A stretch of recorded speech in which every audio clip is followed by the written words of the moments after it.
Good morning, Kuhner country. Okay, a lot, and I mean a lot to talk about today.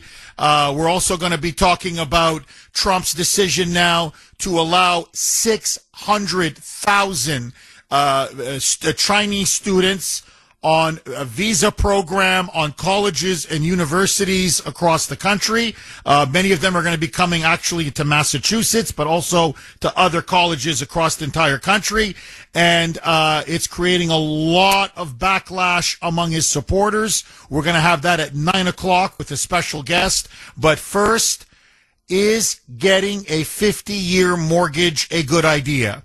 So, in the wake of the recent off-year elections, and in particular, the Democrat victories in New York City, in Virginia, and in New Jersey, many within Trump's inner circle, and even the president himself, now fear that the so-called affordability issue, the cost of living, inflation, is still going to be a dominant, potent issue in the midterm elections.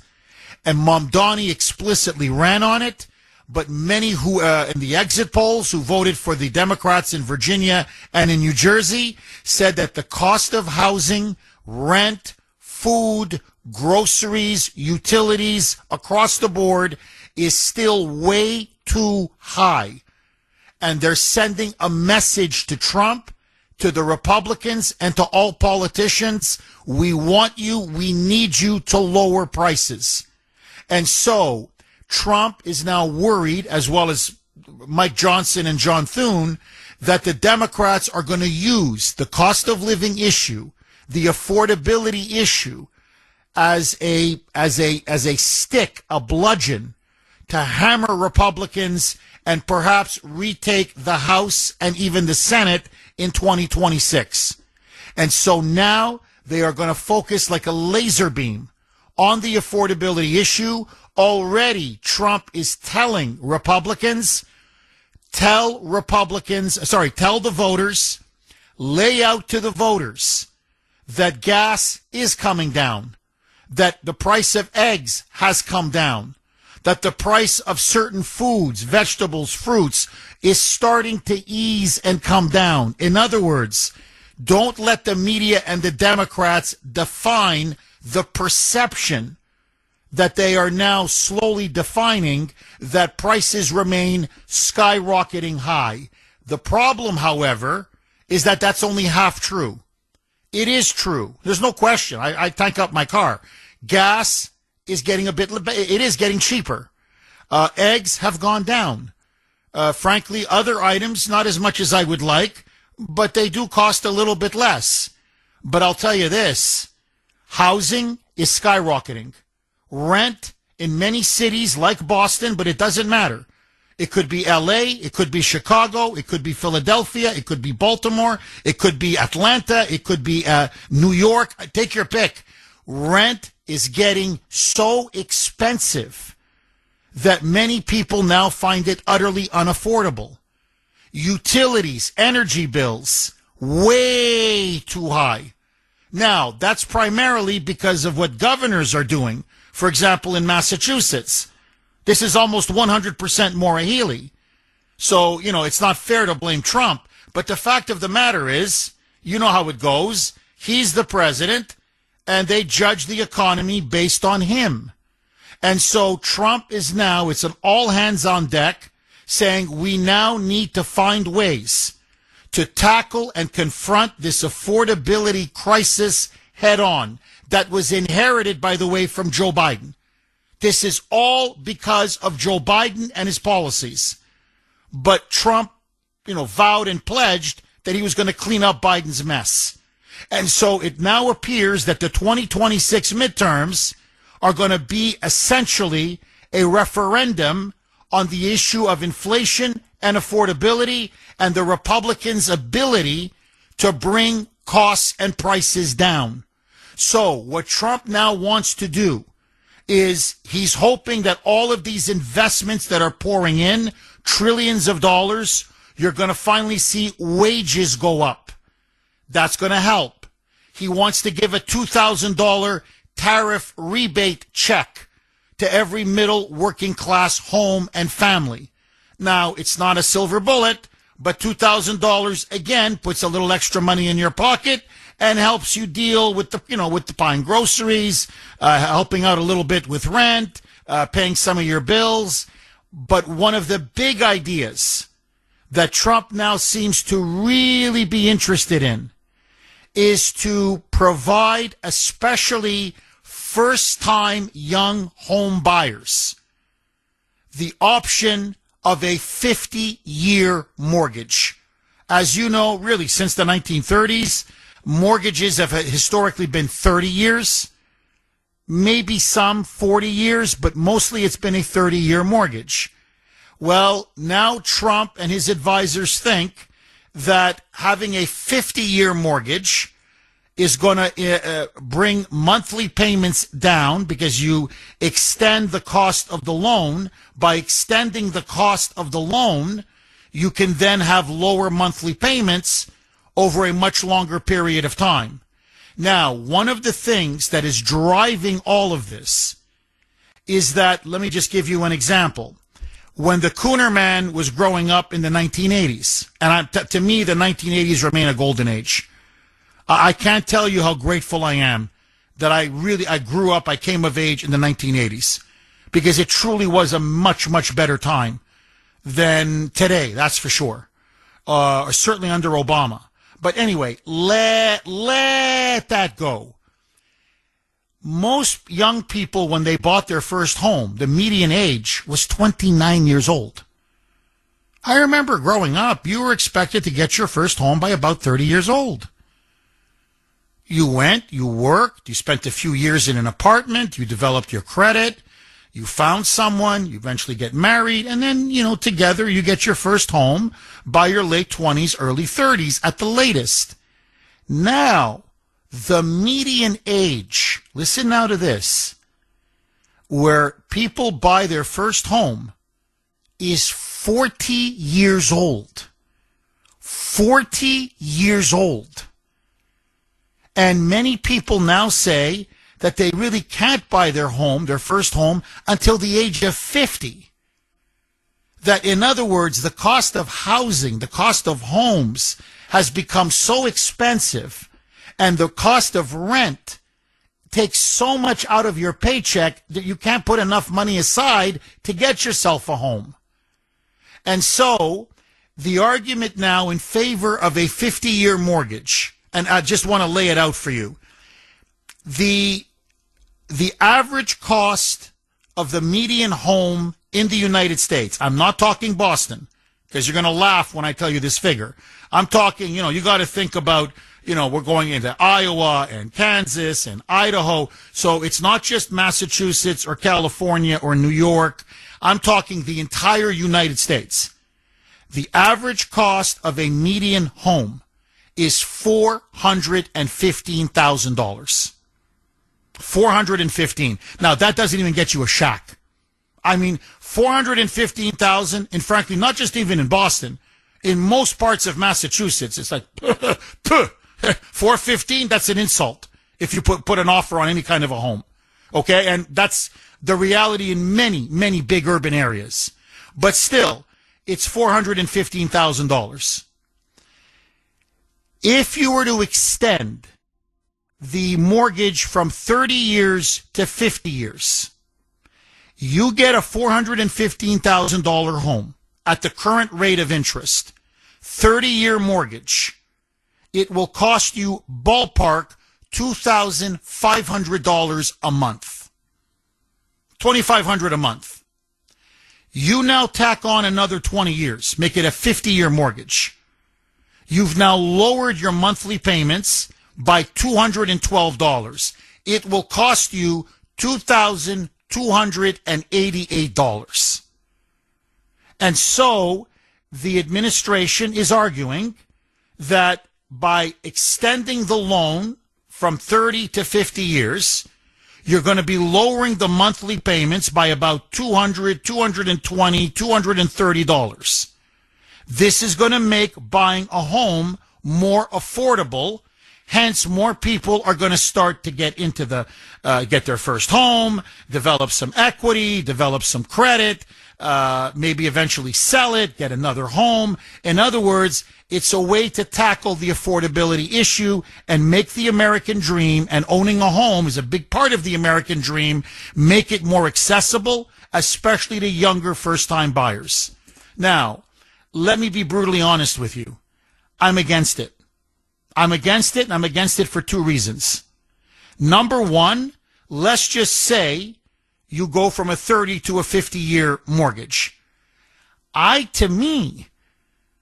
Sure, I'd rather pay $2,300 over than $2,500.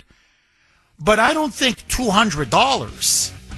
617-266-6868 is the number. Okay, so I'm against the idea of a 50-year mortgage. I don't think it's going to really tackle the affordability issue. And I'll tell you why. As I mentioned, the first point is you're not really saving that much money. Again, I'm just going by, median statistics. So the average home in America, $415,000. Okay. That's the median cost of buying a home in the United States. If you were to use current interest rates, 30-year mortgage, $2,500. I mean, give or take a few bucks, but it's $2,500 every month that you have to make in payments to the bank, your mortgage payments, obviously interest included. You extend it from 30 years to 50 years. It's now $2,288. Now, okay, I mean, would I rather pay $212 less a month? Sure. But I'll be honest with you, I don't think that's what's keeping people up at night. I don't think $200 a month is the difference between staying in a home and not staying in a home. You look at rents, for example, in Boston, they're $2,800 a month, $3,000 a month, $3,500 a month. That's what's choking people. So if I go to you and say, well, okay, your rent now is not going to be, $3,500, it's going to be $3,300. It's still too expensive. I mean, that's the problem. Okay, again, sure, I'm not poo-pooing $200 a month. Please don't get me wrong. But I'm saying, that's not, oh my God, all my problems are solved. It's no. So you're not saving that much. It's not like you're going, from $2,500, say, to, $2,000. We go, whoa, that's a $500. Oh, okay, that's pretty good. So you're not really saving that much. And here's the kicker, and this is why I really don't like it. You end up, that house, which you started off, it was $415,000, because now the banks are taking a much bigger risk. It's a 50, not a 30. It's a 50-year mortgage. So the possibilities now of you walking away from your payments, of you being delinquent on that mortgage, of you being able to consistently pay that mortgage over, basically your lifetime. You start at 25, 30, you're going to pay the mortgage and you're basically at 80, 85 years old. That's your whole life. That goes up much higher, that you're going to be delinquent or not be able to make your payments. So the banks are going to charge much higher interest. There's no question, because they're taking a much higher risk. Well, guess what the higher interest is going to amount to? An extra, listen to this, $379,000. Well, do the math. You now suddenly, you don't owe $415. You now owe $800,000 with all that extra interest. So what you're really doing is, you're not paying the principal off your loan. You're paying, basically, it's almost like you're paying most of the interest every month with a little bit off the principal. It's a form of debt slavery. I'm sorry. So I'm like, so let me get this straight. I get a 50-year mortgage. So basically, I'm spending my whole life trying to pay off this home. And the banks make so much freaking money off of this that it's almost double the price of the home. So I buy the home at $415, and you tack on an extra $379,000 in interest. Nah, I'm good. Nah, I'm good. No, would you take this? I wouldn't take this. It's like what they do now with cars. They go, well, I'll get you a much lower monthly payment. Because you're like, well, I can't afford these, which, let's say I want to buy, an ordinary, whatever, a Grand Am. Okay, I don't know, pick your car, okay? So, or a Ford Taurus or whatever. So I want to buy a car. Well, I can't afford this payment. Well, I'll tell you what we're going to do. Instead of having you pay it off in 5 years, we're going to drag this thing out to 10 years. And you're like, well, okay. And look at your payment. Suddenly now it's, I don't know, it's $1,300 a month. It was $2,000, but now it's $1,300 or $1,400. Yeah, but now you're paying this thing off over 10 years. In many cases, the car is not even working anymore, and you still owe on the car. It's a raw deal. And all you're doing is now paying for a lot more interest. So the whole thing is a scam. And in the end, who wins? Is it the buyer? No. Is it the consumer? No. The banks. The too big to fail banks. They walk away like bandits. And so I understand the intent. I appreciate the intent. I do. I know Trump is trying to bring costs down, and he's thinking, well, let's knock this thing down a couple $100. But a 50-year mortgage, I'm sorry. Now, you may disagree with me. I'm just speaking from the heart. I wouldn't take a 50-year mortgage, and I think it brings way too much risk into the system. I think it's, did the housing market, the collapse in 2008, 2009 teach us nothing? I don't want to start, this casino housing where you're putting people in mortgages that they really can't pay. And they say, well, let's just extend it then over 50 years. Because ultimately they're in a home that's just too expensive for them. Well, eventually they're not going to be able to make their payments because they're just not qualified to be in that home, period. Full stop. Now, listen to President Trump. He was asked it was on Fox, about the idea of a 50-year mortgage. He says he likes it. He and his team are seriously thinking about pushing this and making it available to everybody. And he says, look, it's no big deal.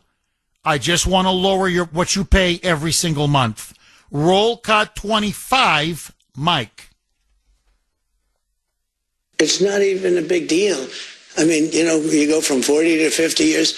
And what it means is you pay something less from 30. That some people had a 40, and then now they have a 50. All it means is you pay less per month. You pay it over a longer period of time. It's not like a big factor. I mean, he's right in the sense that you're not saving that much money, But he goes, I'm trying to help in every little bit. That's what what he's saying is every little bit helps. Okay, I guess. But man, I don't know about you. Do you want to be paying your home for 50 years?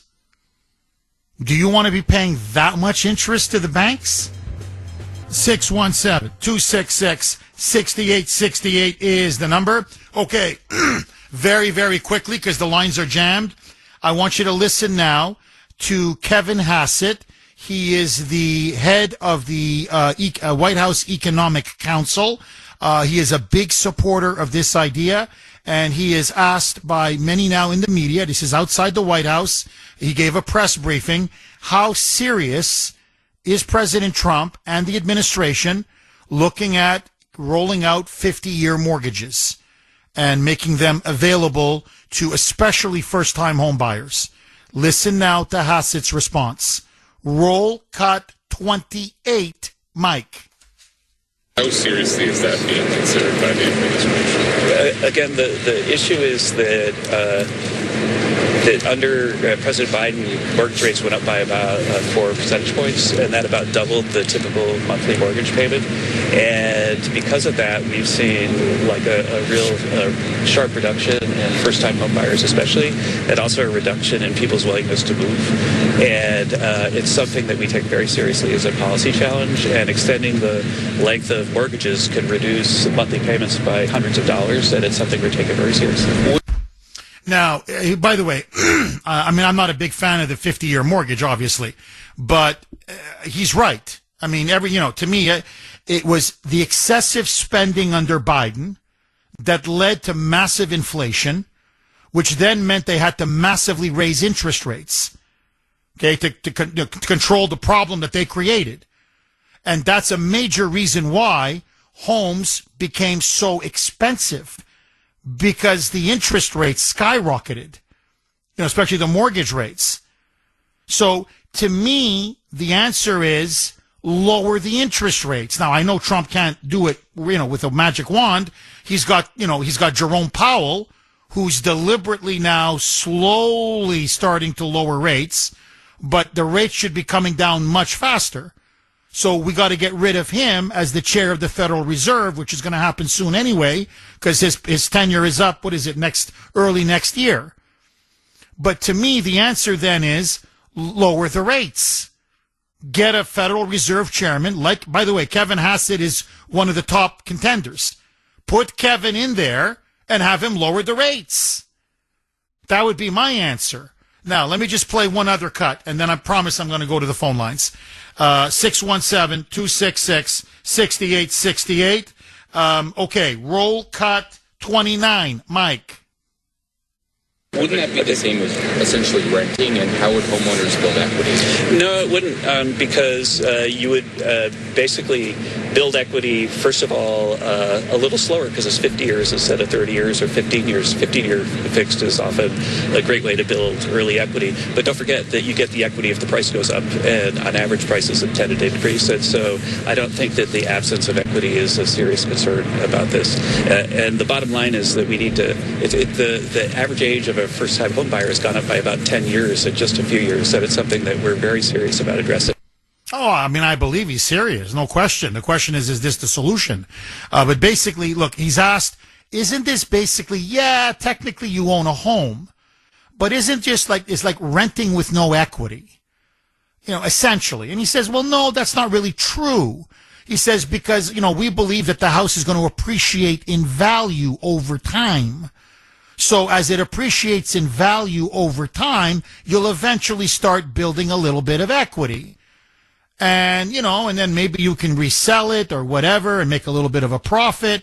And maybe get you off to another mortgage. Let's say it's 30 years or 25 years or 20 years. So he's saying, but what we want to do is we want to drive down monthly payments. That's our goal. So now, to me, the flaw in that argument, and that's it, I don't want to say any more because I want to go to the phone lines. And in fact, Grace and I were having this very discussion yesterday. She said, well, Jeff, I don't know why you're opposed to this. She said, what's the problem? You get into a home, you make your lower monthly payments, it appreciates in value. Over time, as it appreciates and appreciates and appreciates, then you can sell it, make a little bit of a profit, and get into a better situation for you and your family. And my counter argument was, I hear you. However, you're assuming the house is going to appreciate. Here, let me just be brutally honest with you. We bought an investment property in Maryland, and it was a townhome. We still own it. But we thought, this is going to be great. It's going to appreciate it. It's going to appreciate in value and keep going up. No, the value actually started to go down. It dropped about $40,000 to $60,000. And then over many years, it started to climb up.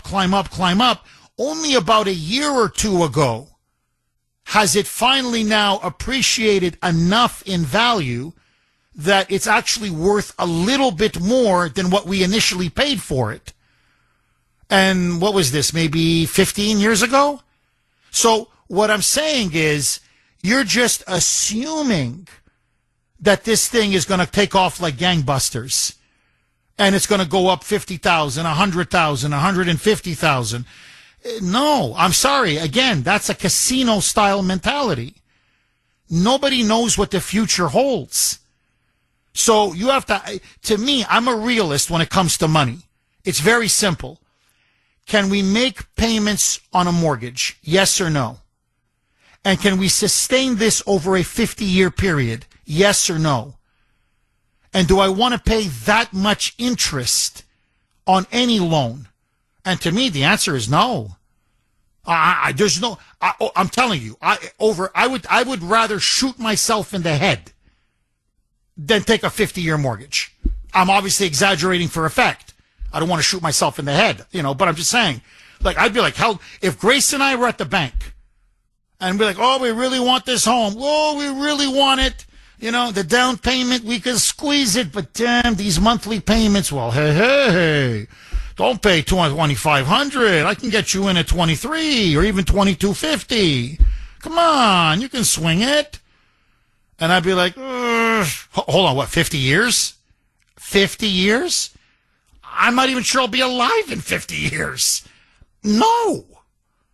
But that's me. I want to hear from you. 617-266-6868 is the number. Okay, it is the Kuhner Country poll question of the day, sponsored by Mario's. Mario's Quality Roofing, Siding, and Windows.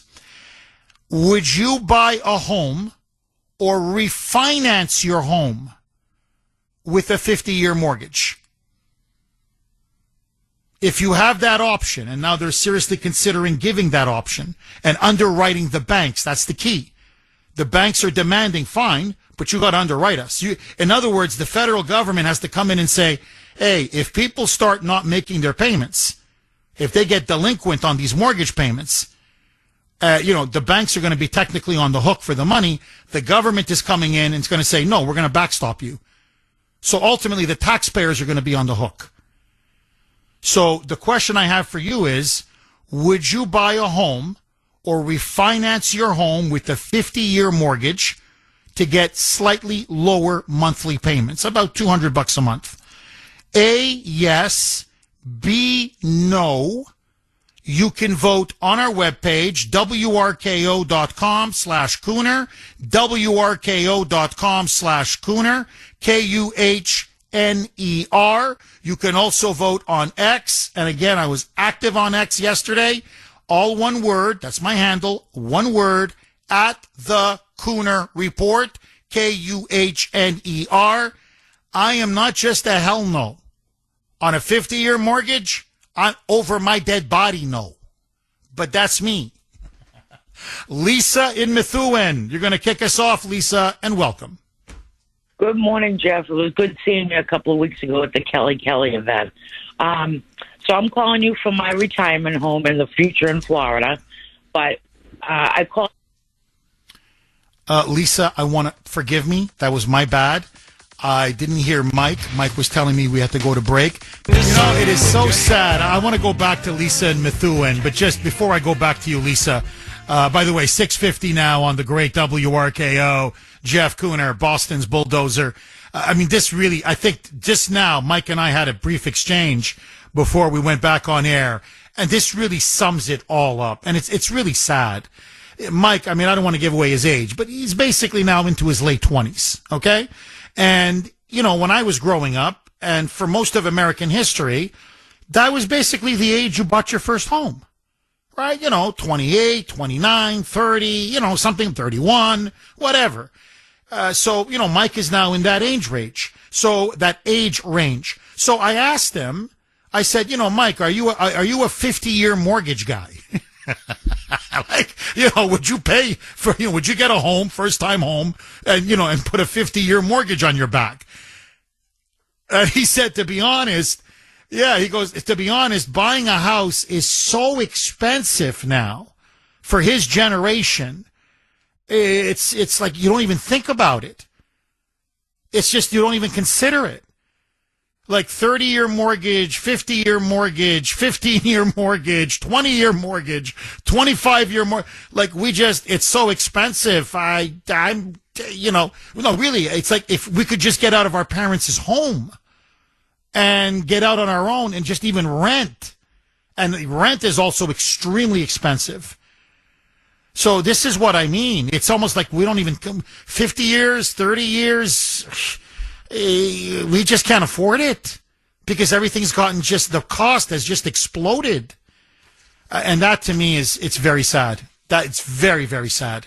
617-266-6868 is the number. Okay, let's go right back to Lisa in Methuen. Lisa, you have 2 residences. You are now in your 2nd residence in Florida. Please pick up where you left off. Okay, so being a Massachusetts resident, because I got to go at least another 6 years before retirement, Jeff, I will not be able to stay in Massachusetts due to the cost of the taxes. It's not even just the interest rates at the bank or the overpriced houses. For example, in my town of Methuen, our interest rate is 1.07, tax rate. And in Florida, the town I'm in now is 0.82.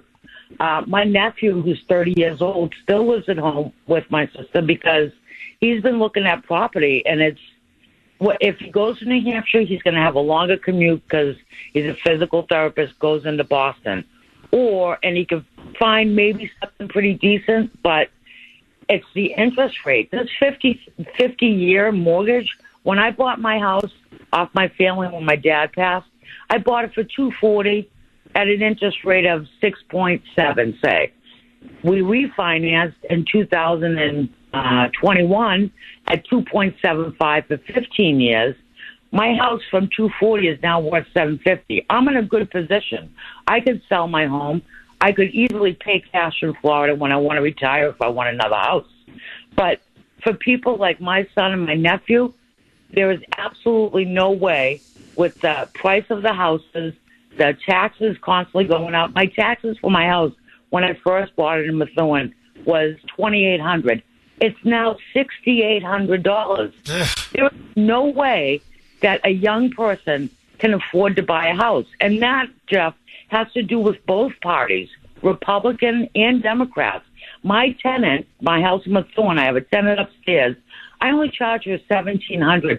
I could easily get $1,500, but I'm trying to help others who are struggling to get by. And the only way it's going to happen, Jeff, is they have to lower the cost of what the interest rate is, the cost of housing. And we know in Massachusetts that's not going to happen. So Trump really needs to come up with a better plan because 50 years is not going to do it. You're going to pay 3 times the amount of what your house is ever worth, and you'll be like upside down with a car payment.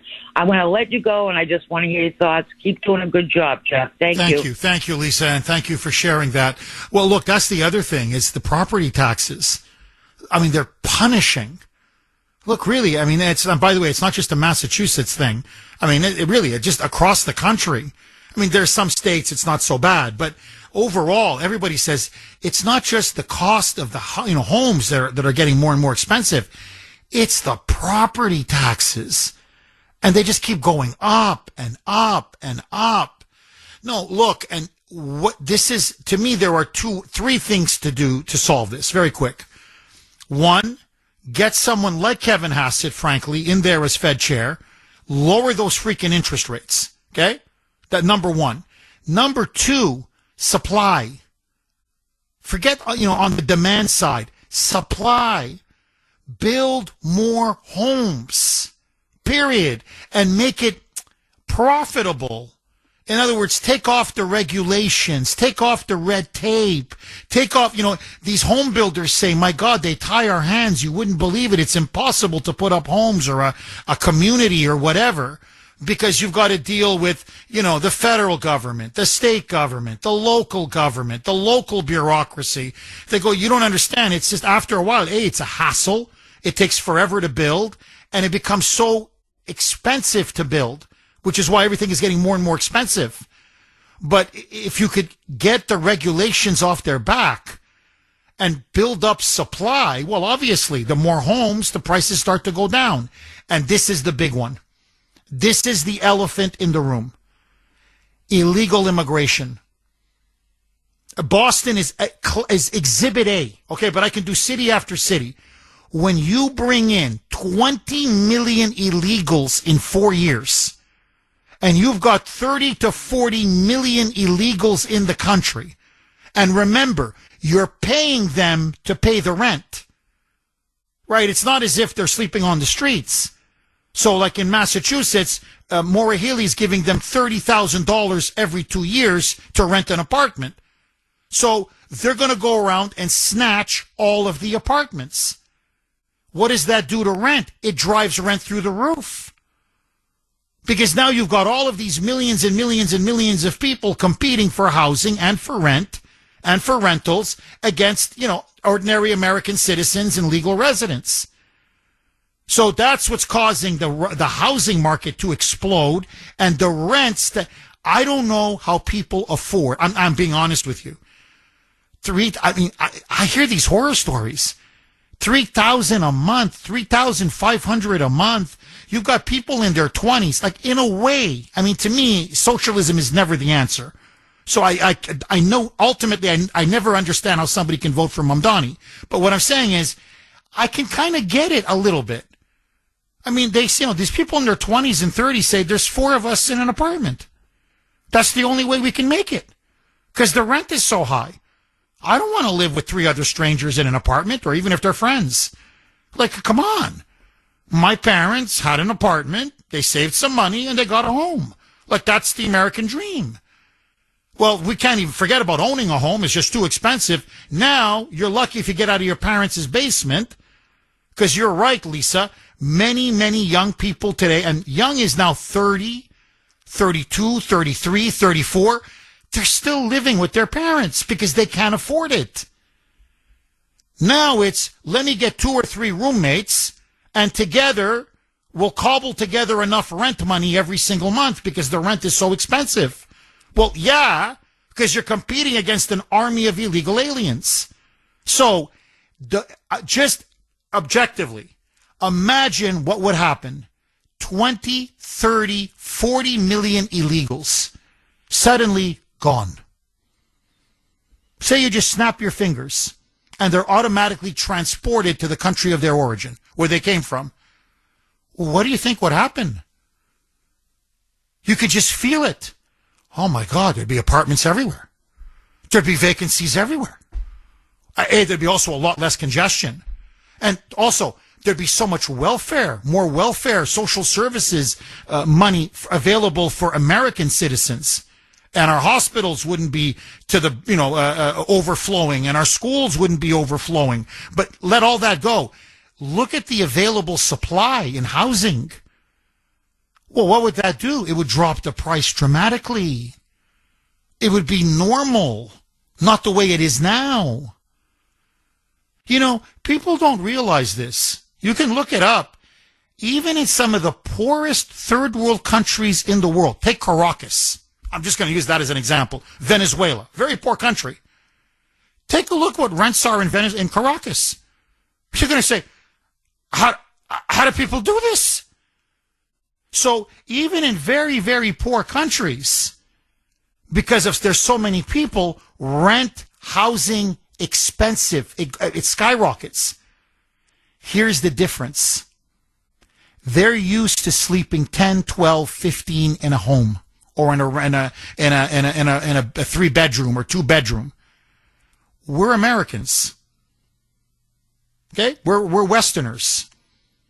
We don't believe in packing 2, 3 families in an apartment. I see this, it's very common in Boston, in New York, in Chicago, in LA. Many big cities. So, yeah, they can afford $3,000, $4,000 a month rent, or even to get a home together, because they come in 10, 12, 15, and, a father and a mother, 2 kids take 1 bedroom. A father and a mother, 2 kids take the other bedroom. I don't want to live like that. I'm sorry. I don't want a third world life. To me, call me crazy. You have the father, the mother, whatever, the husband, the wife, the spouse, whatever, the children. They rent the apartment, they alone, and they live in it. Well, who the hell can pay $3,000-$4,000 for an apartment? Very few. It's only for the elites. So what's happening is we're creating an economy that is literally for the wealthiest and for the illegals. And the middle and working class, we're the ones getting, to quote Elizabeth Warren, hammered. We're being squeezed. And to me, a 50-year mortgage, you're just putting a Band-Aid. You're not solving anything. But that's me. Agree, disagree.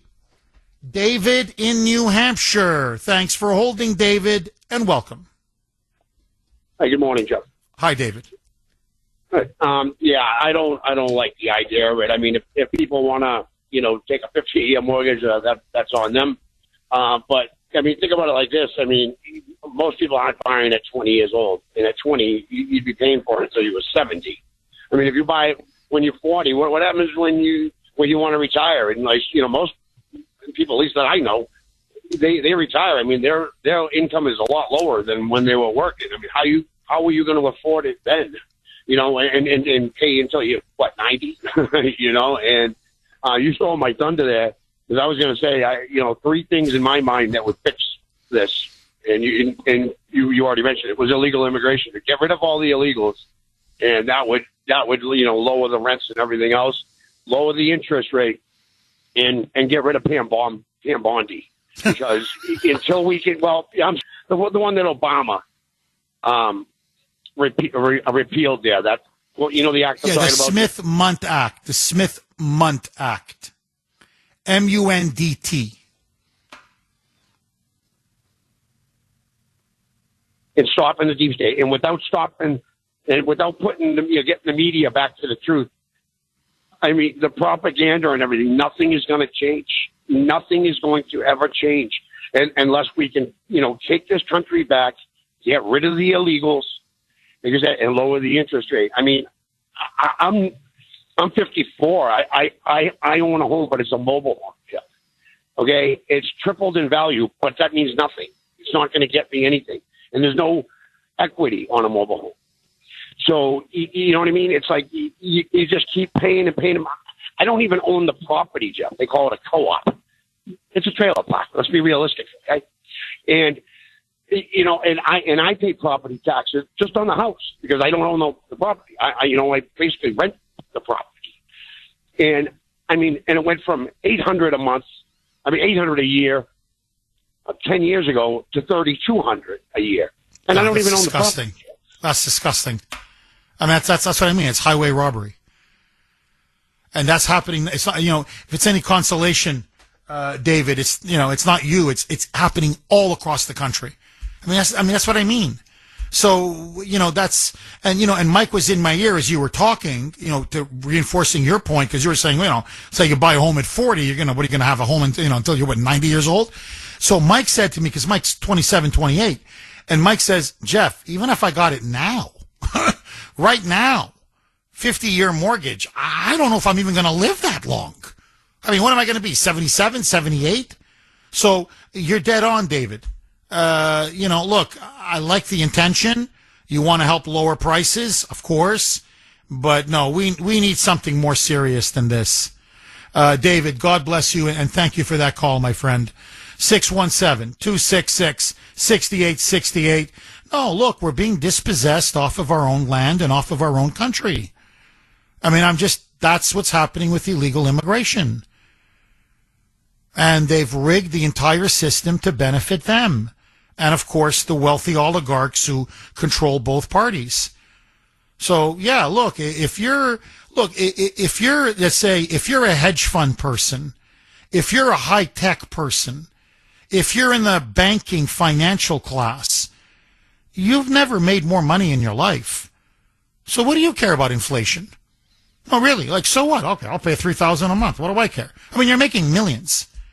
Oh, $3,000, $4,000. What do I care? I'm making $3, $4, $5, $6, $7, $8 million a year. So, yeah, what do I care? And if you're an illegal, you're getting subsidized by the government. And illegals, they live 3-4 families in a bedroom. In an apartment. Each family in a bedroom. So they're like, hey, where they're from, and I'm not saying this as an insult, it's just a statement of fact. Compared to Bolivia, compared to Somalia, to Ethiopia, to Senegal. So they're like, you're in heaven. You mean I get to stay in a furnished apartment? You mean we actually get our own bedroom? With a mattress and beds and an actual roof and heating in the wintertime and centralized air conditioning in the summertime? With a big flat screen television? With, we can, get laptops and cell phones and electricity and plug it into the wall. And okay, so what? We're in a tight, cramped space. We came from a tight, cramped space, but we're not sleeping on dirt. We're not sleeping in a hut. So for them, this is a massive increase in their standard of living. For them, they've hit the lottery. But if you're an American or a Canadian or a Swede or a German or a French or whatever, you're like, no, man, we're Western. I'm sorry. We don't pack 3-4 families into a 3-bedroom apartment. That's not what we're about. And that's what's slowly happening. It's the third worldization of our nation. That's what we have to address. Agree, disagree. Lou in Rhode Island. Thanks for holding, Lou, and welcome. Yeah, how you doing, Jeff? You're right about the illegals. 20. They bring 20 million people in the country, and it's going to cost something, and especially if it's subsidized. But here's what I want to say. There's a couple of really big points I want to say first. First of all, the Democrats are going to run on affordability. Where are the blue states so much more affordable than the red states? I mean, the affordability up here in New England is terrible. So what are they going to brag about? It should be a paradise if Democrats are in charge and they make things so affordable, which they don't. And it's even worse now because remember, Mondami, he defeated another Democrat. So now he's doing the communist thing for affordability, which means the government's going to own everything, and they're going to dole out the houses and fix them up, and it's going to be terrible. And on top of that, with him and Healy and everybody else, they're making their states and their cities a magnet for more illegals to come in there because it's going to be a paradise. He's going to protect them. So it's going to be terrible. It's going to be even worse in the blue states. So that's that. But I want to get to a couple major points that I think are important because I think the legal thing is very important. But the second thing is that recently Bill Gates came out and he said, climate change is no big deal. Look at all the money we have put and regulations we have put into climate change over the years, especially under Biden.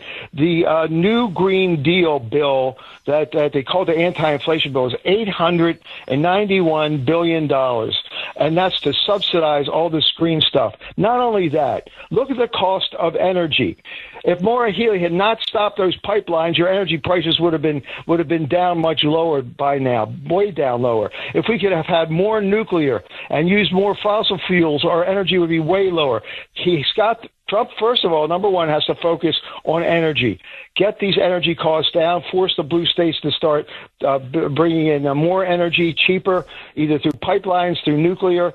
I have a neighbor who worked in the energy business. He said nuclear is so much more advanced now. You can build big plants, you can build small plants, and they'll really reduce the cost of energy. It's much cleaner.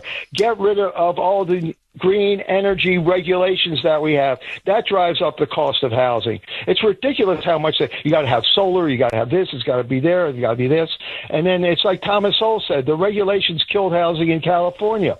You got to get these regulations down, especially the green regulations that drive up the cost of housing and bring the housing down. I mean, back in the 50s, they used to be able to build things like Levittown. Remember, I don't know if you know about Levittown, but they used to build all these houses all over the place that were affordable to people, that people could buy. Oh, no, I remember. No, you're right. No, I mean, I used to teach that when I was at university about Levittown and just what it did for especially working middle-class Americans. They were suddenly able to get into a home. And they were good quality homes, well built, and because they had low regulations, and they encouraged builders to build and to create these communities. And just to piggyback off of what you're saying, Lou, about these crippling regulations, the fires in the Palisades, I think, 99% of the homes haven't been rebuilt yet? I think, what did they say, only 200 are in the process of rebuilding out of thousands and thousands of homes that have been burned down? And when you say, well, why? They go, all of the environmental regulations, all of the permitting, all of the process, all of the regulations, all of the paperwork, so the builders are saying it takes forever to rebuild, and this is in an emergency zone that was burned to the ground. Builders in Massachusetts tell me if I'm wrong. 617-266-6868 is the number. Okay, Trump and the Trump administration are now seriously considering allowing 50-year mortgages, especially for first-time home buyers, as a way to tackle the growing affordability crisis in our nation. This would lower mortgage payments by about a couple $100 a month, which would help, no question. But is it worth it? With all the extra interest, how this thing would be, spread out over not 30 years, but now 50 years. Would you take a 50-year mortgage? I know I wouldn't. And would you be willing to eat that much more in interest payments?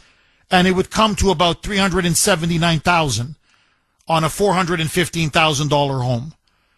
So it's not a little, it's a lot of interest. To me, that's a form of debt slavery. I don't like debt. I don't like this kind of debt.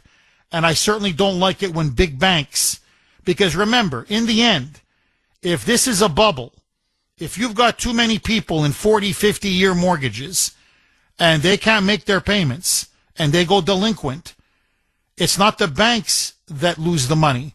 It's the taxpayers that are on the hook. And in a way, that's what happened in the 2008-2009 big recession. Fannie Mae, Freddie Mac were giving out 40-year mortgages. And yeah, they lowered the monthly payments, but ultimately the people that went into these homes just weren't able to pay for the kind of home that they were living in. And eventually the bubble burst and the housing market completely collapsed. With it, the stock market, with it, much of the economy, and we got Barack Obama. And we got too big to fail. So the banks, that's the thing about these greedy big banks. They make money on the front end, and then they make money on the back end.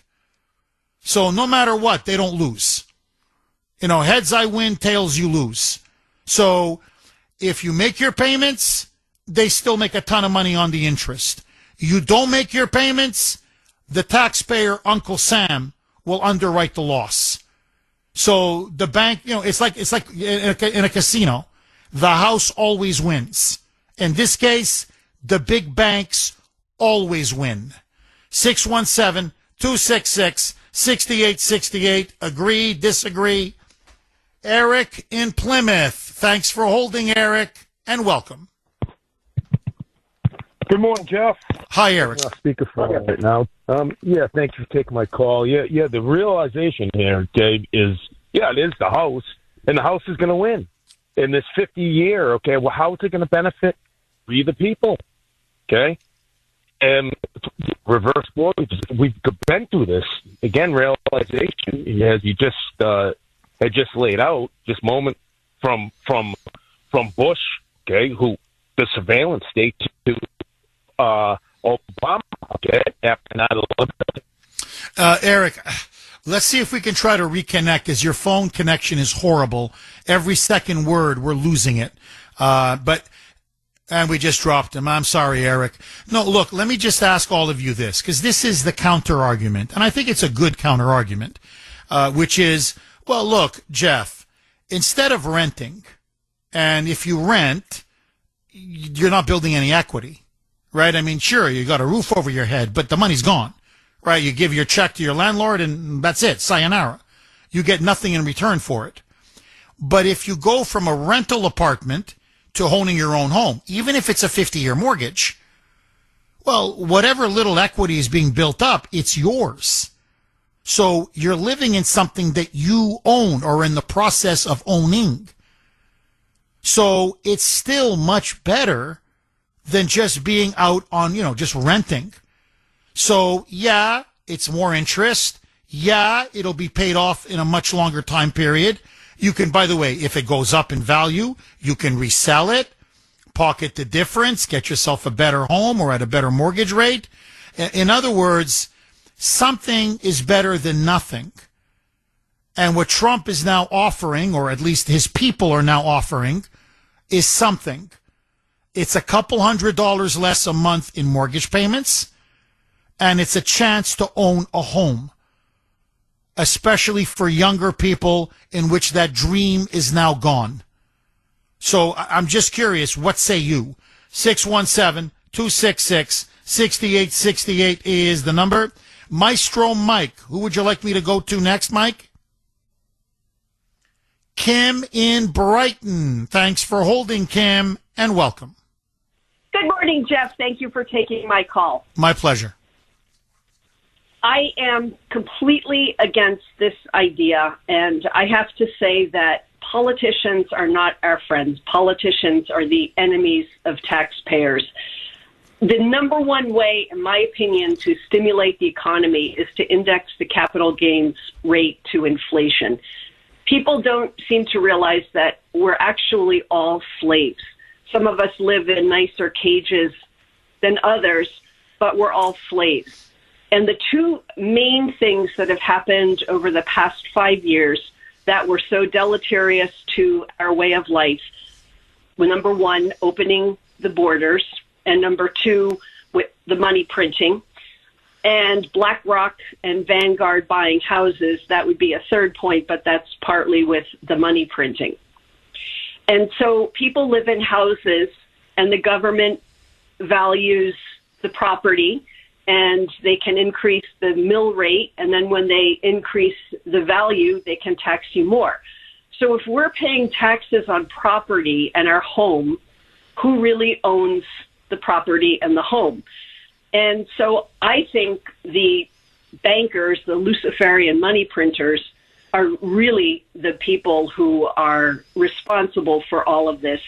And the population is very ignorant. They don't understand how money works. They don't understand our system. And we had even Kamala, Ding Dong. Kim, can you do me a favor? You're a genius. I'm telling you, this is a master class, which you are now laying out. 617-266-6868 is the number. Okay, President Trump now says Republicans need to focus like a laser beam on the affordability crisis, the affordability issue. He doesn't want the Democrats to take it away from them, as now it appears, at least temporarily, they've done with their latest victories in New Jersey, Virginia, and of course Mamdani in New York City. And so one of the ways now they want to try to make the cost of housing more affordable is to allow and introduce a 50-year mortgage. It'll lower your monthly payment, couple $100 every month, no question, but you're going to be paying a lot more interest over a much longer period of time. Good idea, bad idea. Let's go right back to Kim in Brighton. She was on fire, saying that we're basically now living in a form of debt slavery, that we're paying way too much in property taxes. Capital gains needs to be indexed to inflation. What happened under Biden was there was so much spending that it led to massive printing of money. And when you print money, it makes inflation go through the roof, which is exactly what happened. And we are now at the mercy of the bankers and the money printers. Please, Kim, pick up where you left off. Yes, thank you, Jeff. So in my opinion, this is all intentional, and it's to keep people like tax slaves, because that's really what we are. And I call them the Luciferian money printers. And you look at what the prices of houses were, say, in 2020. In Trump's first term, The first thing that happened was the tax rate was lowered, and we all got bigger paychecks. But the whole system is stacked against people. And the big war on cash, people have to understand this is a very serious thing. When you can pay cash for a property, you don't give the bankers any opportunity to create more money. You own your property outright. But again, that own is in quotation marks. So what they prefer, like if you spend $100 in the economy, that $100 remains $100 no matter what. If I give you $100, you buy something for $100, it's still $100. But if I buy something from you and I use a credit card, they get their 1.5%. If you sell something or buy something, there's another 1.5%. And so that goes on forever and ever. And that's how the banks make the money. But going back to an ignorant population, and also people are stupid. You had Kamala and the Kamala type voters thinking that the reason things are out of control with inflation is because of price gauging, as she said, price gauging, not price gouging. And people don't seem to understand that it's the degradation of the currency. So if it cost $1,000 to buy an ounce of gold, now it's $4,100 to buy the same thing. That's not a raised price. That is a decrease in the value of the money. And I think that is what the goal is. And Bukele, who's the president of El Salvador, you know, I went there last year, he says, if your government prints money, why do you pay taxes? We never created the problems of 2008, and I'm sure a lot of people have a very bad feeling about things because things are out of control, and I believe that's intentional. You said a house is $415,000. People coming out of college, how is it that they can have a college degree and work hard and do well, and they can't even afford a car or an apartment? That's intentional. And how is the other way that that happened? You open the borders, you let 20 million illegals in, apartment that rented for $750. Now here come the illegals with vouchers, and suddenly it's $1,250 or $1,500 or $2,000. And so the regular taxpayers can't afford anything. Do you see illegals homeless on the street? No. You see Americans homeless on the street. And I think that is an absolute disgrace. And I think it's intentional. I think you hit the nail right on the head, Kim. And look, this is the only thing I could add. It's a master class. What you've just now delivered is a master class. Look, to everybody listening, this is so important. The reason why you don't want debt and deficits, in other words, too much government spending, is because it leads exactly to what Kim says and what Bukele, the president of El Salvador, is pointing out.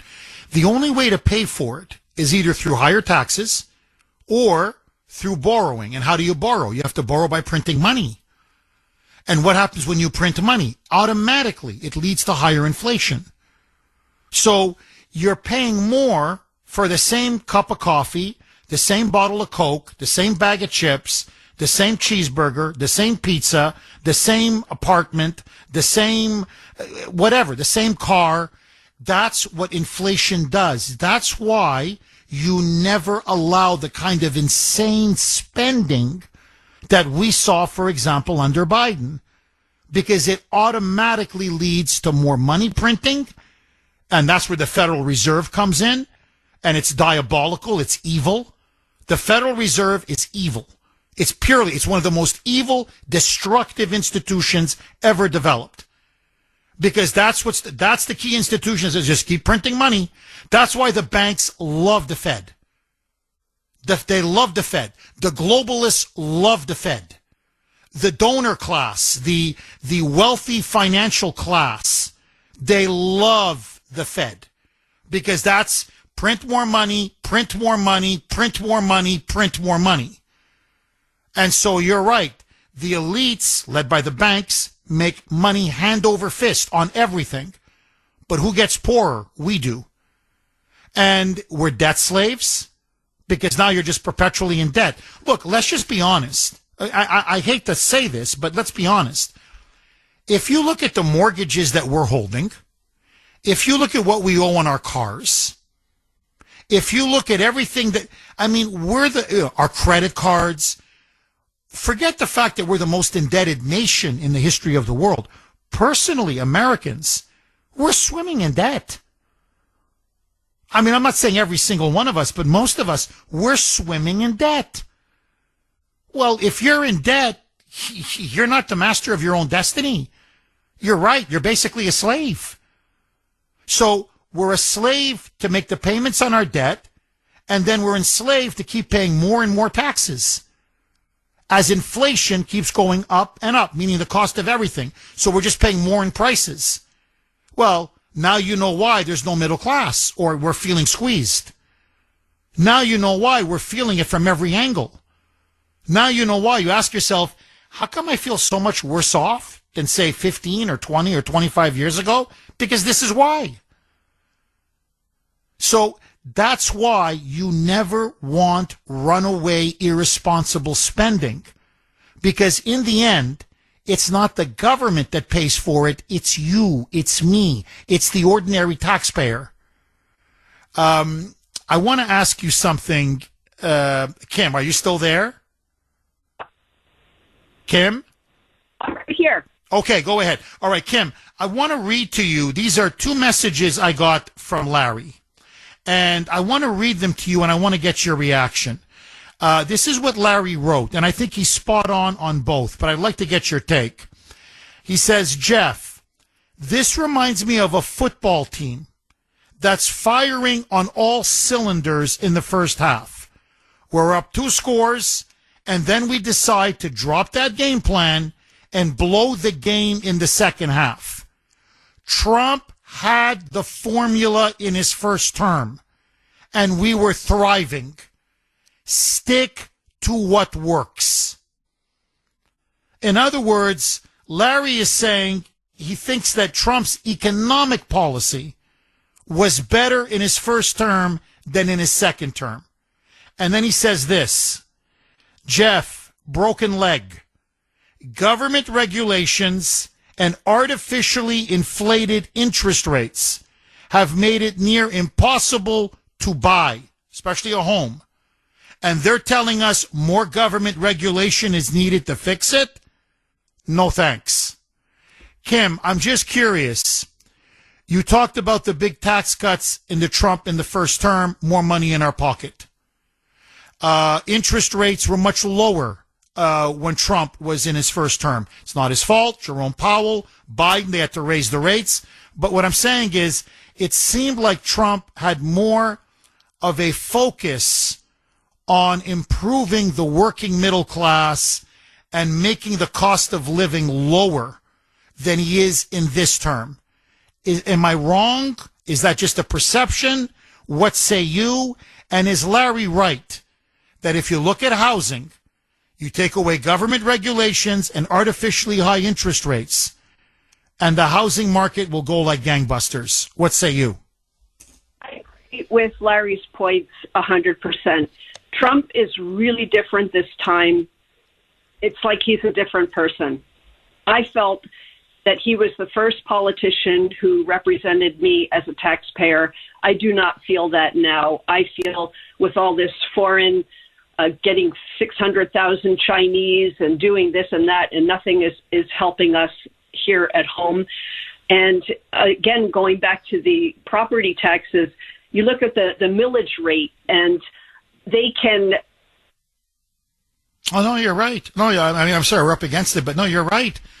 They just bang. They can just, the way they just can artificially just keep raising your property taxes. I mean, they're choking us. They really are. Jeff Kuhner, Boston's Bulldozer, 617-266-6868 is the number. Okay, let me ask all of you, double-barreled question. What do you make now of Trump's proposal for a 50-year mortgage, especially for first-time home buyers? Is it a good idea? Do you like it? Do you not like it? And let me ask you, would you take on a 50-year mortgage? And do you feel like the American dream of owning a home is now slowly slipping away? Is it now just becoming too expensive to buy a home? 617-266-6868. 6868. Lines are loaded. Victor in Georgetown. Thanks for holding, Victor, and welcome. Kuhner, man, always a pleasure. Hey, Victor, listen, go ahead, my friend. I'm right here. Can you hear me okay? Yep, you're on. Go ahead, buddy. Okay. I've closed over $600 million in real estate deals over 6 decades.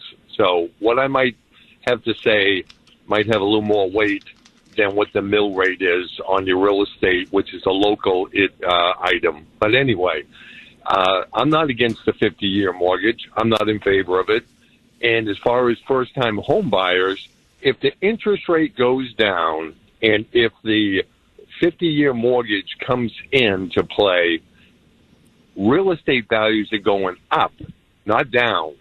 It's going to be instantly, when you have more competition for a very limited supply, your cost is going up. So as an example, if you needed a car and there's only one car, but they lowered the interest rates overnight, and now there's 50 people on the car lot looking to buy that car, are they going to give it away or are they going to charge premium pricing? So that's what the 50-year loan does. And by the way, let me just comment on that. If you're lucky enough to be alive 50 years from now, are you going to be paying to live somewhere? Of course you are. The fact that it's a 50-year mortgage does not mean anything as far as the duration. You're going to be paying either rent or a mortgage if you're in a freaking house. I mean, people get hung up on that. Oh, it's 50 years. Well, you know what? People take out a 30-year loan. They stay there less than 15 years. And then they move on and they take on the next challenge.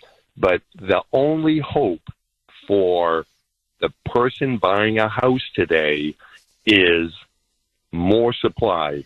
And in some states, they've passed a law that says you can add an additional dwelling unit to your property. So like in New Hampshire, if you own a house and you want to put a 700 or 800 square foot unit, like a mini unit, on your property, you can do that, maybe for an in-law, maybe for newlywed, or what have you. You have to increase supply. If you don't do that, Jeff, everything is absolutely irrelevant. Yeah, it's cosmetic. It's cosmetic. No, I hear you. Victor, let me ask you this. Let's just stick to Massachusetts, just for argument's sake. We have a crying need for more housing. There's just no question now. Why aren't they building more supply? Just why aren't builders going out there, building more housing communities, building more homes? There's such a demand. Why aren't they doing it? What's your theory? Specifically Massachusetts, if you look to the east, you got an ocean. So you're not building anything out there. All right, as far as your regular towns, NIMBY, not in my backyard. They don't want a big condo complex. We put a 100-unit condo complex in Newburyport 15, 18 years ago. They thought we were the devil, right? Because it affects their community. So it's local politics. It's state politics.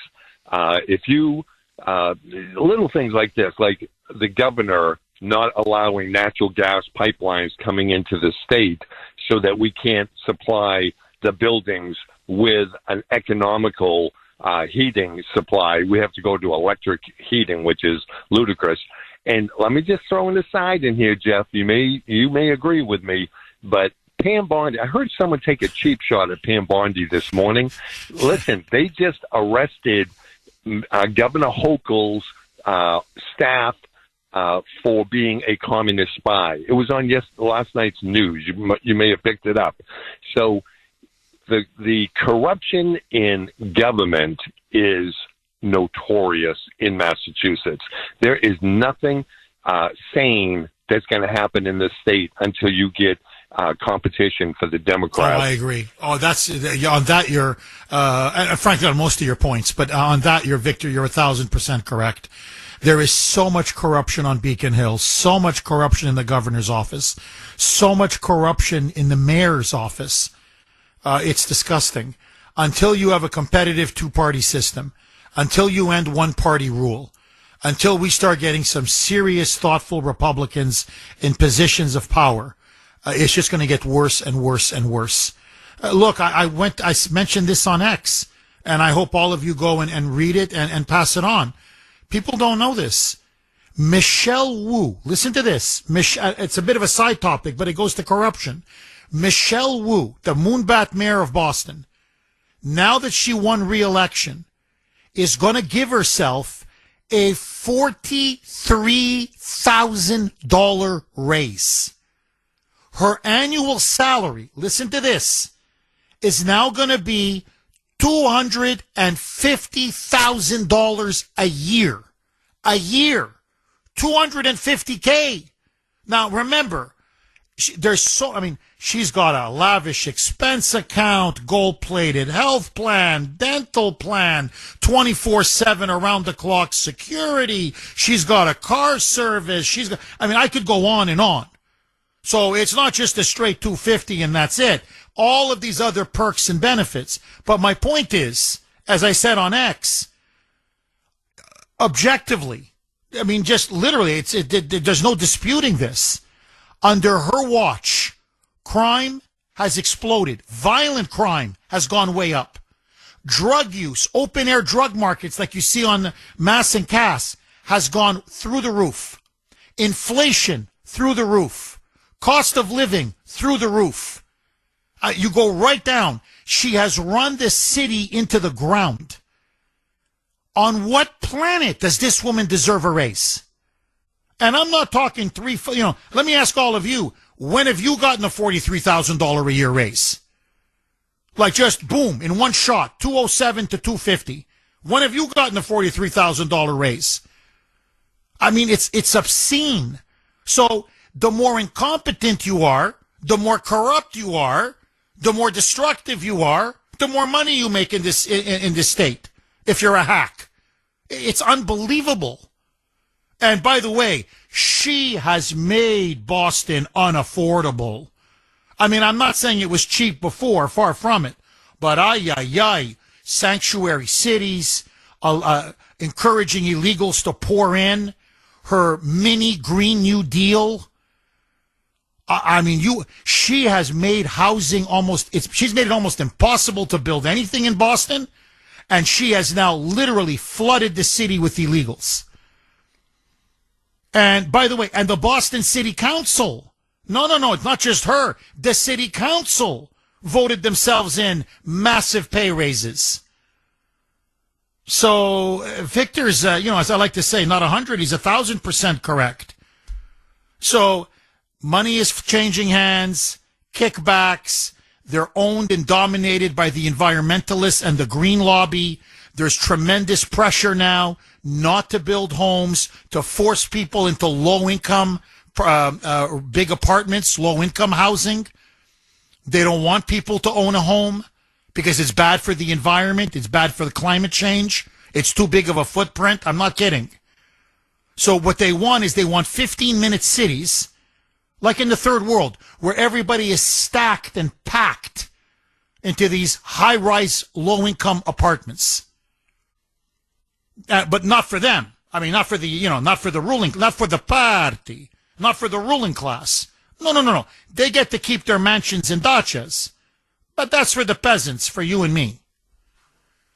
So there it is in a nutshell. 617-266-6868. Tom in Hudson. Thanks for holding, Tom, and welcome. I have a suggestion. When people take out mortgages, if they can pay at a rate, like if they pay $1,000 a month, if they pay $250 per week, they will cut down their length of their mortgage. And to answer your question, would I take out a 50-year mortgage? The answer is no, because of the fact is, if I reduce my monthly payments, then I'll have money to spend on something else. But I might buy something that I really don't need, but it's something I would like. Like, instead of buying a Ford Pinto, I would buy a Cadillac. I mean, or a Lincoln. So I would not do that. Tom, can you just hang on? I'm going to come right back to you because you're making a very good point. But as you know, 8 o'clock Friday, you know what that means. Kuhner's Call Log, Caller of the Week. It's time for Kuhner's Call Log, where we showcase our favorite caller from the week. I can hear you. Can you hear me? Thanks for holding, Jack. I think there should be some accountability, definitely, for the media. Just as an example of something, I tried to reach out to some source to get some truth, some unbiased news. So I reached out to SAN, and I thought they would be really good, but I just removed them from my phone last night because it appears that each and every story that has anything to do with Trump, they're smearing them. And it's so frustrating to me, and I'm going to say this. The journalists of today could definitely take a lesson from Walter Cronkite and Huntley Brinkley. Those are the journalists that I grew up with. I could be wrong, but it seems as though they just put the news out there and they didn't, smear. There was no dishonesty. There was no lack of integrity. It was good journalism. And that's what I'd like to see today. But I think there needs to be accountability because it's just so sad. And the one more thing I want to add, I don't care what anybody says. I think action speaks louder than words. And Donald Trump is a man of integrity, of honor. He's a good man, and it's just terrible what the mainstream media and the Democrats are doing to try to smear this man. And next week, it could be you on Kuhner's Call Log. Please, don't be a stranger. Call again. Audience in the business. Jeff, you say it all the time. It's true. I don't know what else to tell you. Okay, congratulations to Jack, and honestly, again, a big thank you to all our callers. Honestly, you make this show what's so special. Okay, let me go back to Tom in Hudson. Tom, you made some excellent points. Let me ask you, you tell me if you agree or disagree. Victor made a very good point, the previous caller, where he said, hey, look, in 50 years from now, God willing, if you're alive, you're going to have to live somewhere, right? Either you live in an apartment, you live in your own home, whatever it may be. So what's the big deal? Take a 50-year mortgage. And there's some logic to it. There's no question. However, this would be my answer. I don't want to keep paying interest through the nose. That, to me, is what I hate about the 50-year mortgage. It's not, how do I say this? It's not because I got a 50-year commitment. Look, we took out a 30-year mortgage on our home. Okay, it's a 30-year mortgage. Now, what I don't like about a 50-year mortgage is that you're looking now at $379,000 in interest on the top of the $415,000. Say you just go with the medium price of a home in America. So I'm not just paying $415,000. I'm basically paying $800,000 for the house if you add in the interest. I don't want to pay that kind of interest. And so to me, the goal of owning a home, I think we're kind of forgetting the second part. Yeah, of course you got to have a payment. Nobody can, people can just pay cash on a house. But the goal was pay it down. I mean, my parents, they said, pay down that house. The quicker, the better. Yeah, you may have to take a 30-year mortgage because you have no choice, but pay it off in 20 years or 25 years or 15 years or 22 years or whatever. Aggressively pay down the mortgage because you want to live debt-free. That's the point. You want to live in a house. It's yours. The bank doesn't own it. You own it. It's the same thing with the car. And I'm going to come right back to you, Tom. People now are taking 10-year loans on cars. I have a loan on my car. It's a 5-year loan. Now, my car, I think, will still be around in 5 years. It'll still work. It'll still have some value. You're looking at a 10-year loan. Let me tell you what happens. A, you're paying a lot more in interest over 10 years. So instead of paying it off in 5, you're paying it off in 10.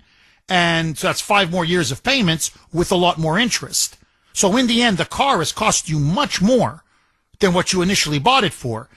And often now, most cars don't last. They start breaking down in your 8th year, 9th year. So what you're starting to see happen is literally people are paying for cars they can't use anymore. They don't work anymore, but they're still on the hook for the loan because they, got a 10-year loan on a car. So to me, the goal in life has always been to be debt-free. Debt, if you don't have debt, you're liberated. You're free. Pay down your home as quickly as possible. Pay down your car as quickly as possible. I got a 5-year loan. I'm trying to get it paid in 3 years. So I'm accelerating the payments on it. Now, sometimes I can't because of the kids and I got to pay, for extras. But the sooner the better. I don't like debt. To me, the problem is we're becoming too addicted, whether it's housing debt, car debt, credit card debt. Tom, am I wrong? Are we becoming a nation of debtors? I'm just curious. What say you? Thing you just suggested. I paid off my house as quick as I could, and then I kept up the payments, and what I did was I put them in a separate account. And then when I went out and bought my next car, my loan payments were half because I made a good down payment on the car. And then after I paid that off, I continued making the payments into the bank, and when I bought my recent car, I paid cash. So I'm debt-free. But most people can't do that. But if they're paying $1,000 a month in mortgage, if they pay $250 a week, if they're getting paid weekly, or $500 every other week, they will cut down their interest on the loan, and they will pay it off sooner and at the same amount that they're paying every month. And that's what I have to say.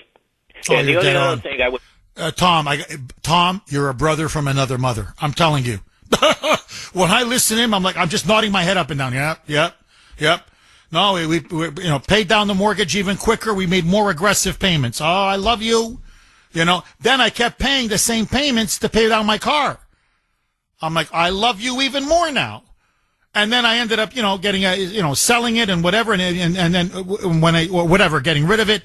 But I kept making more and more payments. So then eventually I bought the car for cash. So the house is, paid full and clear, and the car is paid full and clear. Oh my God! Oh, for me. That's nirvana. No, I'm serious. Oh, no debt, because then everything that you make, you got to pay taxes, obviously, and you have bills, but overall, man, you got financial freedom, you've got independence, you've got mobility, you've got income coming in, it goes right in your pocket. You can build even more wealth with that. To me, it's a debt trap. Avoid debt as much as you can. And if you have to take on debt, get out of it as quickly as you can. Take it for what it's worth. Tom, thank you so much for that call. And to me, that's old world wisdom. And we used to be like that.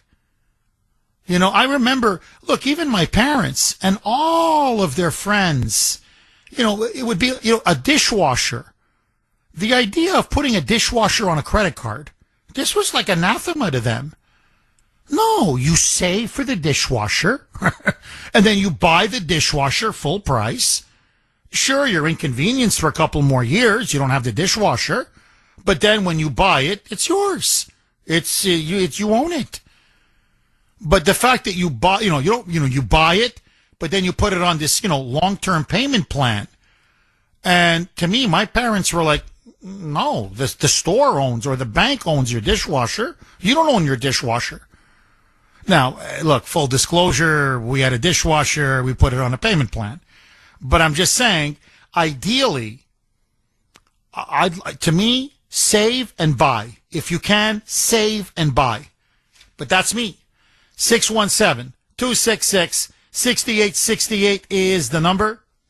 Tanya in Boston. Thanks for holding, Tanya, and welcome. Hi, Jeff. Hi, Tanya. I got a couple comments about the mortgages that happened in the early 2000s, 2005. I graduated pharmacy school in 2004, And when I had to do my taxes, I was single. I had nothing to my name, and I got slammed on taxes. I owed about 13 grand. And so everyone said, get a house, get a house, get a house. So I bought a house during that time when those loans were going out, and I bought a house with $1,000 good faith. So I had $200,000 in school loans, about $1,000 to my name. I wrote the check in good faith, and I got one of those loans. Those loans were not meant to be get the loan and sit in the loan forever. The fine print of those loans, and by the way, they came with points. So I call them get my foot in the door loans. That's really what they were. So you get the loan, and you got to pay this huge interest rate. I think back then it was like 6.5%. This is very similar now, because I think like right now they're right around 6%. So, Tanya, can you please hang on? I know exactly where you're going with this, and I want everyone to hear your story. 617-266-6868 is the number. Okay, should we have 50-year mortgages? Trump and his economic inner circle are now giving it a serious hard look to deal with the affordability crisis. It would clearly lower monthly payments by about $200, maybe even $250 every month. But man, you'd be paying for it much longer, obviously. And the interest, you'd be paying interest through the nose. So in the end, is it really worth it? Let's go right back to Tanya in Boston. She is talking about when this was about maybe 20 years ago. She was a student, had $200,000 in debt, basically had about $1,000 to her name. They said to her, you've got to become a homeowner. That's the best way for you to advance. So she took out a loan, and then we got a hard break. We had to go. Tanya, please pick up where you left off. So I got the loan. I had a point to pay. And prior to owning the house, I owed about $13,000 in taxes. When the year went by and I had this loan, it was like a break even for me, because when I did my taxes with the house, now I had something to my name, and I got about $16,000 back from all the interest I had paid with this loan. But the fine print of this loan is what a lot of people didn't read. You couldn't stay in those loans. You had to refinance. So I ended up refinancing 3 times. So the second time I refinanced to get rid of the points. And then the economy was, the bubble was bursting. The things were starting to settle down. And then the following year for those taxes, I still got about 16 grand back. And then the third time I refinanced was to get a better interest rate. And then I stayed in that loan. But I can understand why they want to do this 50-year mortgage, because I'm in the same predicament right now in a little bit different scenario. We are currently in a house, and I have a 7-to-1 year arm, and that arm is going to expire this coming August. We're trying to get a house addition. We have not moved forward yet because the interest rates are like 6%, and my 7-to-1 year arm is at an interest rate of 3%. Mm-hmm. So right there, once I refinance, it's going to double my payments.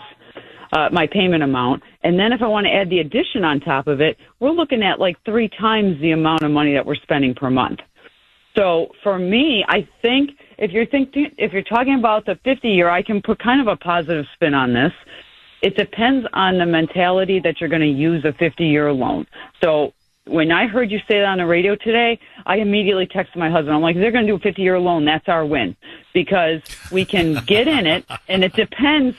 It really depends on what the fine print of that 50-year loan is. I hear you. And Tanya, I think what you're saying is this. Use the lower monthly payments to your advantage, and obviously don't stay in it for 40, 50 years, right? Because then the interest, just kills you over the long term. But if you're smart, use those lower monthly payments, add some equity to the home, let it build up a little bit, and then get out and buy something, say, with a 30-year or 25-year or a better home or better interest rates. In other words, use it as a means to an end, correct? Not as an end in itself. I don't plan on moving out of this house after we do the addition. So my goal would be to keep the same monthly payment that we're paying right now. And if we get into that 50-year, it's literally going to cut our payments into a third and just pay 3 times the amount of that. But if you get to a point where, oh my God, I can't make that payment this month, then guess what? You're not in the squeeze where you have a high interest and a high monthly payment that you have to pay it. You know what I mean? So, like, if you have 1 month that it's like, okay, I really can't afford to pay 3 times the amount of the mortgage payment that I'm paying, you don't have to, because your payment now is only $1,800. But normally my mentality is, no, we're going to pay $4,000 a month on this and get this thing paid off faster. But we now have a little bit of wiggle room.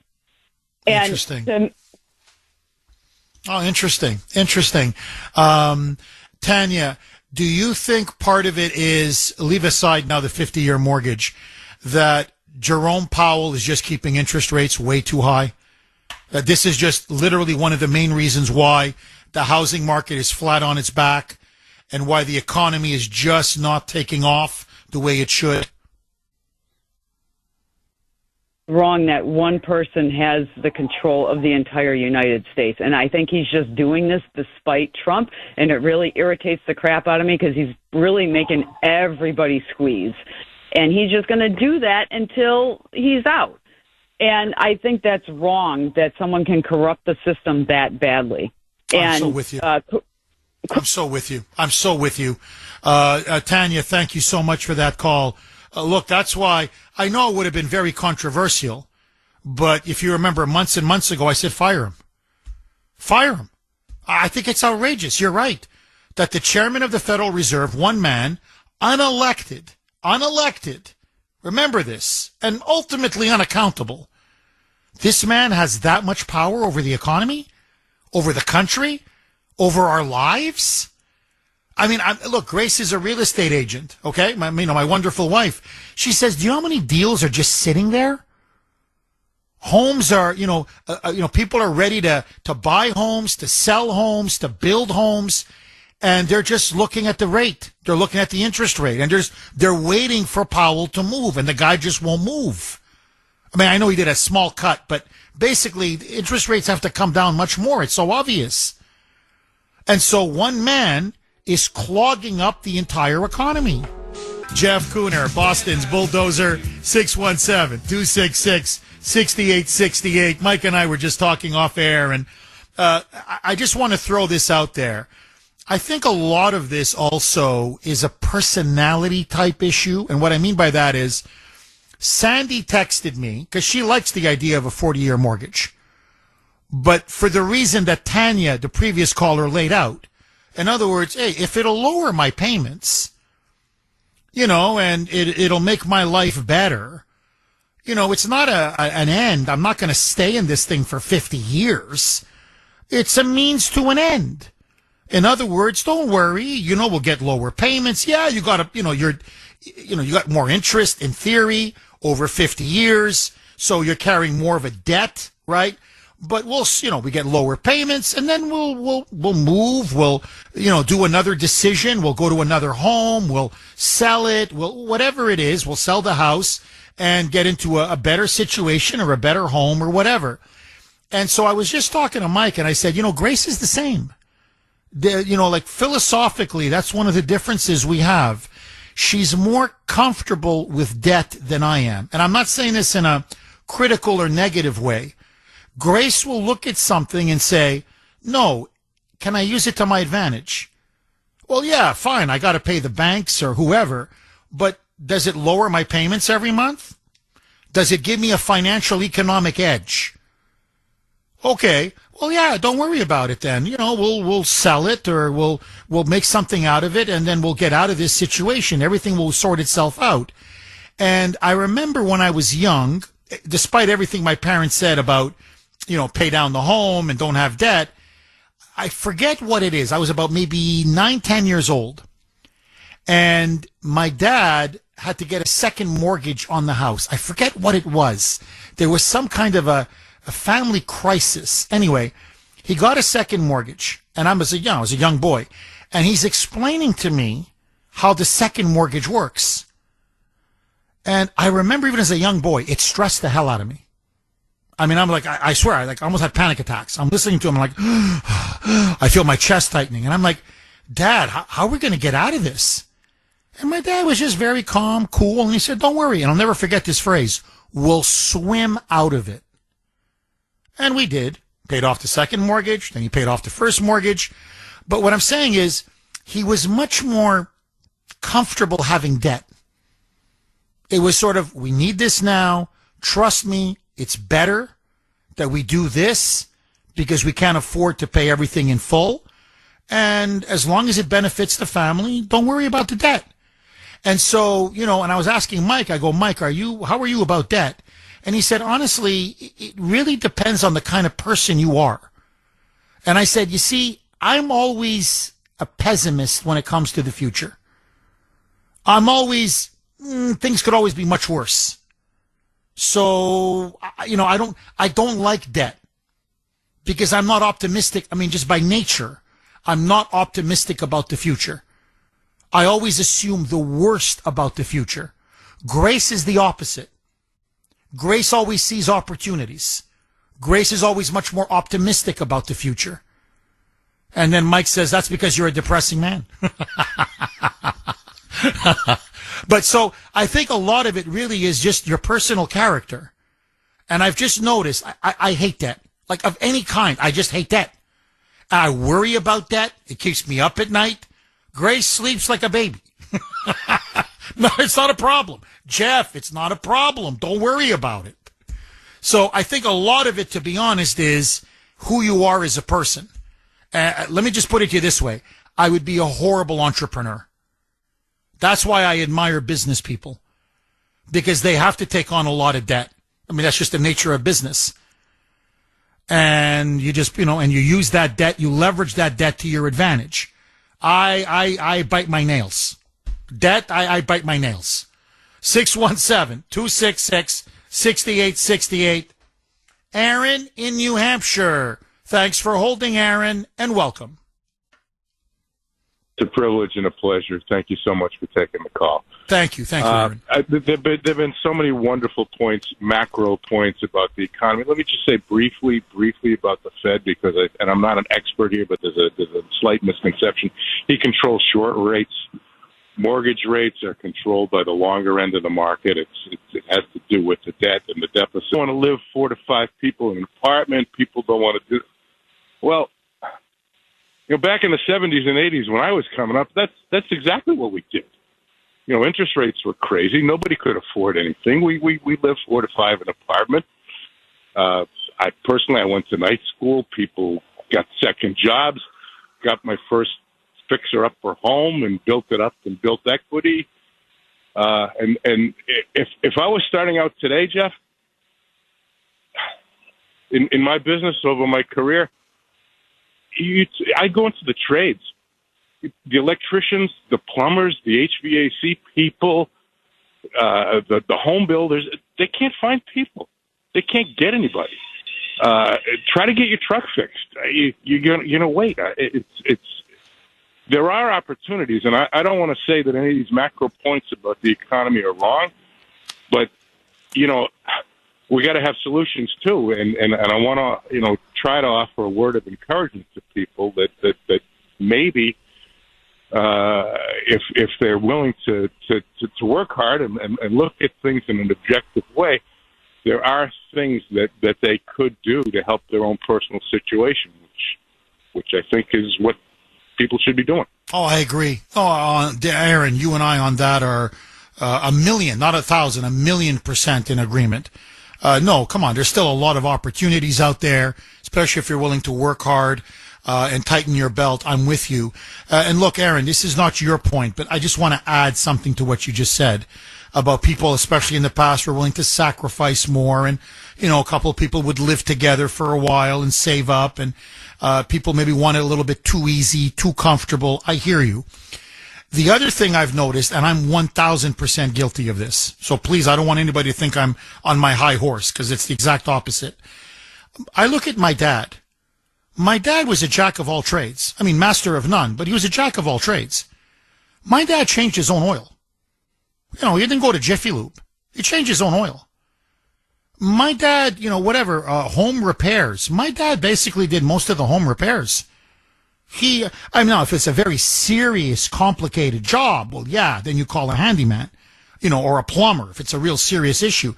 But I'm telling you, even fixing our toilets, faucets, you name it. I just couldn't believe how good my dad was with his hands. And frankly, I'm not saying all the men, but many of the men in, 30, 40, 50, 60 years ago, they did it themselves. Now, that's a lot of money. Like, I'm just telling you, like, I have a handyman coming to my house all the time because I'm useless. Like, really, I'm useless. So, a handyman is expensive. A plumber is expensive. Getting my car serviced is expensive. You know, I go to Jiffy Lube, and so it all adds up. I mean, it's not cheap. So what I'm saying is we pay for things now that we never used to pay for before. And when you actually, you don't think much of it at the time, but 100 here, 150 here, 200 there, and before you know it, you're talking thousands and thousands of dollars. And then you say to yourself, well, I have no money in my bank account. Well, my dad always had money in his bank account because he was a self-reliant man. So I think that's another issue, that we live in such a service economy now, where things that our parents and grandparents did for themselves, we just pay for services. I mean, Aaron, am I wrong? Jeff, your dad, my dad, myself, me, we're all paisans. Yes, couldn't agree with you more. The less you pay for something, the more you keep in your pocket. And as you said, it's all about living debt free. Over a lifetime, every decision that you make to build your equity in your home, to make that extra payment, to pay the thing off early, to fix something yourself rather than calling somebody, absolutely. Oh, you're dead on. And look, I agree with you. The mentality was different, and I think in many ways better. No debt, or pay off debt as quickly as possible. Be debt-free as quickly as possible. You can't beat it. To me, and just for no matter, whatever else you think about it, for your own peace of mind. To me, it's just, it's like you're liberated. Okay, to do a 50-year mortgage or not to do a 50-year mortgage, as Shakespeare would put it. That is the question. President Trump now wants to tackle the affordability issue, which is for many Americans still a crisis, and he's now seriously considering legalizing a 50-year mortgage option, especially for first-time home buyers. Like, don't like, good idea, bad idea. 617-266-6868. Okay, this is from Dolores on Messenger. And I got to tell you, it brings back memories. And if I'm getting a little sentimental, forgive me. The passing of my dad is going to be about a month from today, just over a month. So I'm thinking of my dad again as we approach the 1-year anniversary. So I think about how much he and my mother did. And I got to say, my parents were the same. So she writes, Dolores writes on Messenger, Jeff, my parents did everything themselves. The roofing, gardening, furniture remodeling, cooking. We never ate out. My mother made my mother made the girls' clothes. Jack of all trades, master of none. Just like your dad. My parents were literally the same, with the exception of making clothes. They never made clothes. I mean, my mother would knit once in a while, mittens or a sweater or something like that. But that's about it. But my dad, he fixed the roof. I can't tell you how many times he went up there and he fixed the roof. The guy did it. We had big, beautiful garden. Both my father and mother worked that garden. Fresh vegetables. They were very proud of it. Landscaping. My dad until I got older, then I would do it. But when I was younger, as a young kid, cut the grass, trim the grass, whatever landscaping needed to be done, he did it. A patio. He installed the patio in our backyard all by himself. He just, did it. Furniture remodeling, ditto. My mother cooked all the time. I'm not saying we never ate out, but, once in a blue moon to give my mother a break. And even then, it was Kentucky Fried Chicken. Like for my birthday or my sister's birthday or, on a rare, if he saw my mother was really tired, then, he'd roll out that $20. Believe it or not, $20 in those days got you like the bucket, fries, coleslaw, gravy, the whole thing. And, he'd roll out that 20,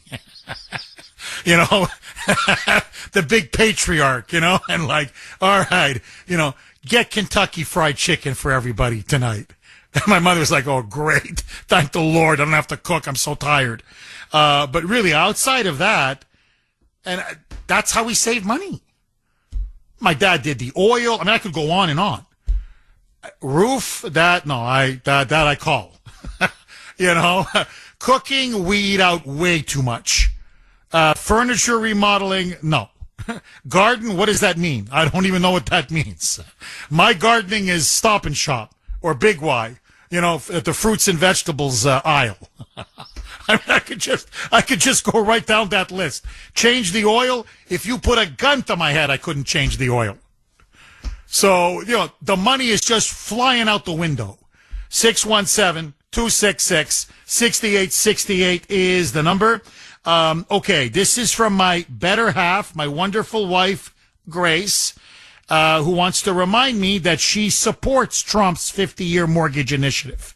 So, she says, Jeff, as I mentioned and spoke with you about this yesterday at the dinner table, some consumers could use this idea, the 50-year mortgage, as an option, an investment strategy.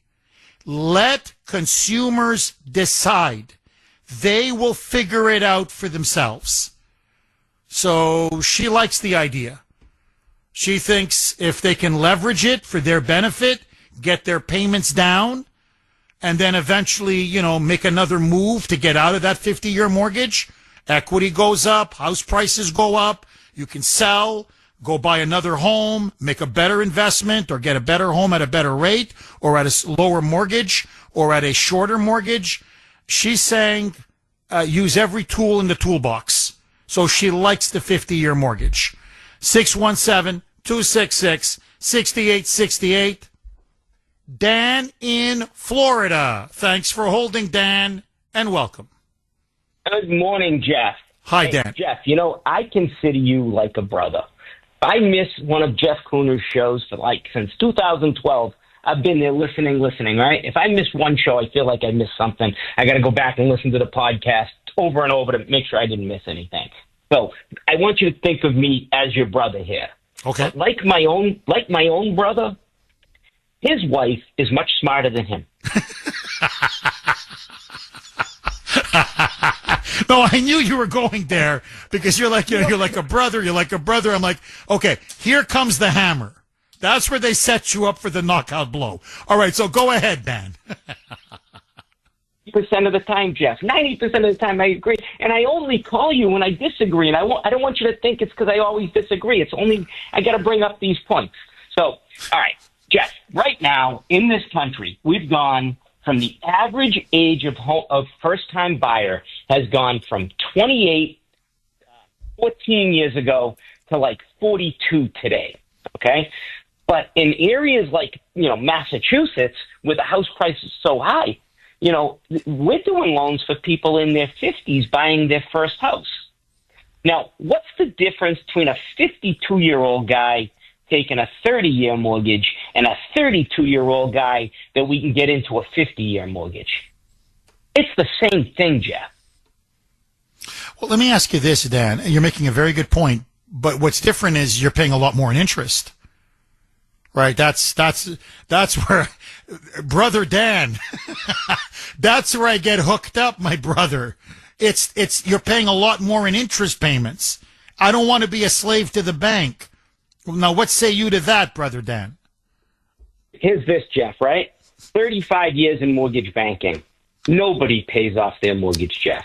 Nobody pays off their mortgage. They refinance for a better rate, take the 30-year term again, lower payment, blah, blah, blah, blah, blah. But you mentioned buying a dishwasher. There was a time in this country not too long ago that a dishwasher at a restaurant could buy a house.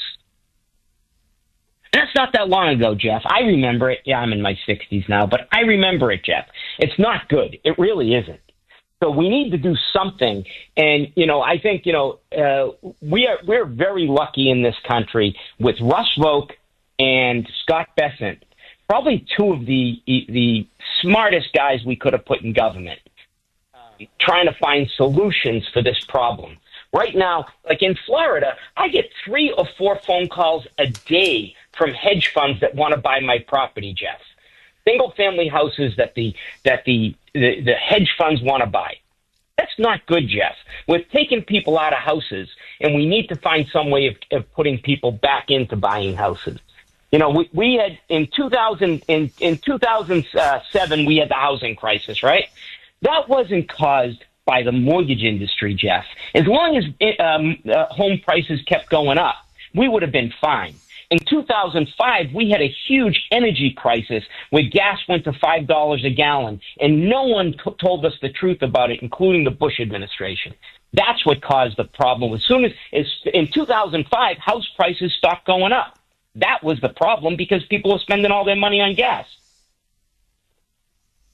So, Dan, let me ask you this, because we have a guest on now.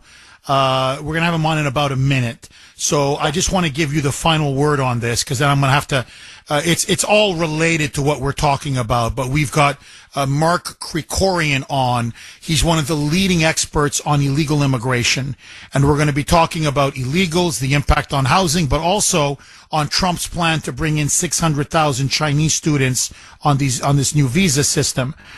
So you're saying you like the idea of a 50-year mortgage. A, it'll get first-time home buyers into a home. B, it'll lower their monthly payments. And you're saying, Jeff, most people don't even pay off their mortgage. They refinance, and when they refinance, they hang on to it a little bit longer, and then they eventually sell it when the equity goes up, and they keep moving forward, correct? I agree with all of that, Jeff, yes. Absolutely.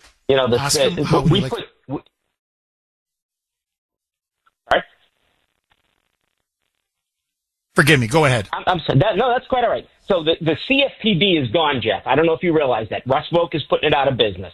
That's a beautiful thing because they didn't put the brakes on the mortgage system, Jeff. They locked the brakes. I do deals. I'm in the mortgage business 35 years. I did a deal last week. A 35-year-old kid putting $300,000 plus down on a property, barely got him qualified in the deal, Jeff. That doesn't make any sense. He's not walking away from that property. He should have been able to buy that all day long. And that's what we need to get back to, Jeff. Listen, I hear you. Dan, look, you always make a great call, and you always make great points, my brother Dan. Before I let you go, do you consider me your younger brother or your older brother? Or your twin brother? No, Jeff, you're quite a bit younger than me by 5 years, Jeff. So I'll take that as my younger brother that I can actually push around even though you're much bigger than me. Dad, thank you very much for that call. I really appreciate it. 617-266-6868 is the number. Okay, Mike, are we having any technical difficulties? Okay, we're now joined. It's my distinct honor and privilege to be joined by Mark Krikorian. He is the executive director of the Center for Immigration Studies. I love his group. I read their stuff all the time. I've been reading Mark for many, many years. He is in Boston over the next couple of days, talking at several conferences, several college campuses on the issue of illegal immigration in particular. Mark, thank you so much for coming on the Kuhner Report. How are you? I'm fine. Thanks for having me. Glad to be here. Mark, I want to obviously talk to you about the issue of the Chinese student visas that Trump now says he wants to allow into our country. But before I do, we're talking about the 50-year mortgage. Is it a good idea, bad idea? Obviously, that's not your lane. But I want to ask you, in terms of driving up the cost of rent, driving up the cost of home values, housing, how pivotal has this onslaught and invasion of illegal immigration been when it comes to the cost of home buying, housing, and rent? There's no question it's played a significant role. In fact, the federal Housing and Urban Development Department apparently is looking into it and preparing some research on it. And what we've found is that it seems, among other things, that high levels of immigration end up reducing fertility, reducing childbirth, birth rates, because of the way it increases housing costs, rent, and, the housing prices. Because especially over what we saw over the past 4 years, or the 4 years of Biden, was such an enormous number of people coming in so quickly, illegally being let in by the Biden administration, that there's no way that any realistic projection of home construction could ever possibly keep up with that. And so, if there's more demand and supply doesn't grow enough, then prices go up. It's just that's economics 101. So, what did you expect was going to happen? Letting in 8 or 10 million, maybe more. Our guess is 8 or 10 million people that Biden illegally let into the country. There's all kinds of limits on home construction. Big cities are already big. Do they spread out even more? Those people all have to live somewhere. And inevitably, it drives up rents and housing prices. There's no way around that. Mark, before I get to the issue of Chinese student visas, I want to ask you a separate question regarding illegal immigration. One of the issues now that the left, the Democrats, especially these sanctuary city mayors, here, Michelle Wu in Boston, let's just go right to her. They say that what Trump and ICE are doing is violating the due process rights of these illegals when they send in ICE into these sanctuary cities in raid after raid, grab them, detain them, and deport them.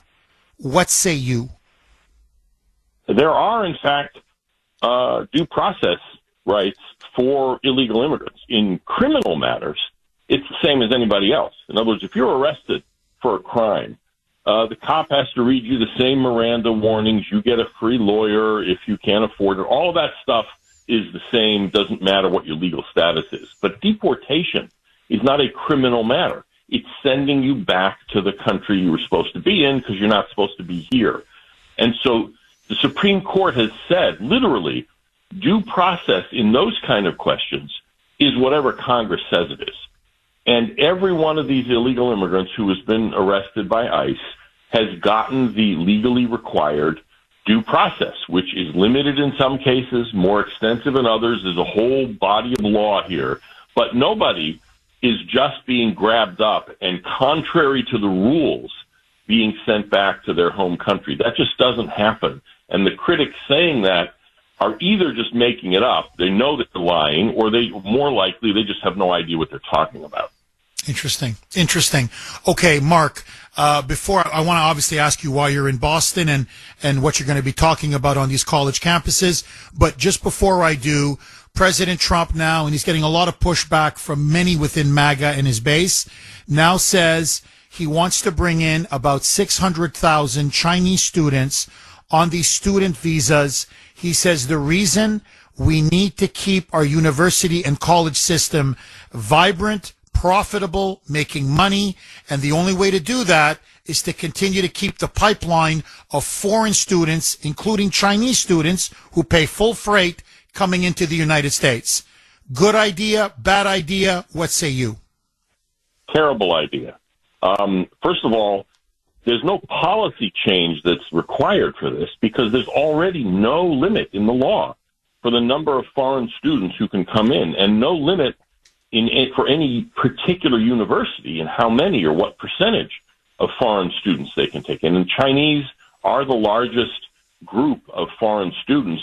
And frankly, you know, we have been and continue to basically be training China's future elite to defeat us. I mean, it's crazy.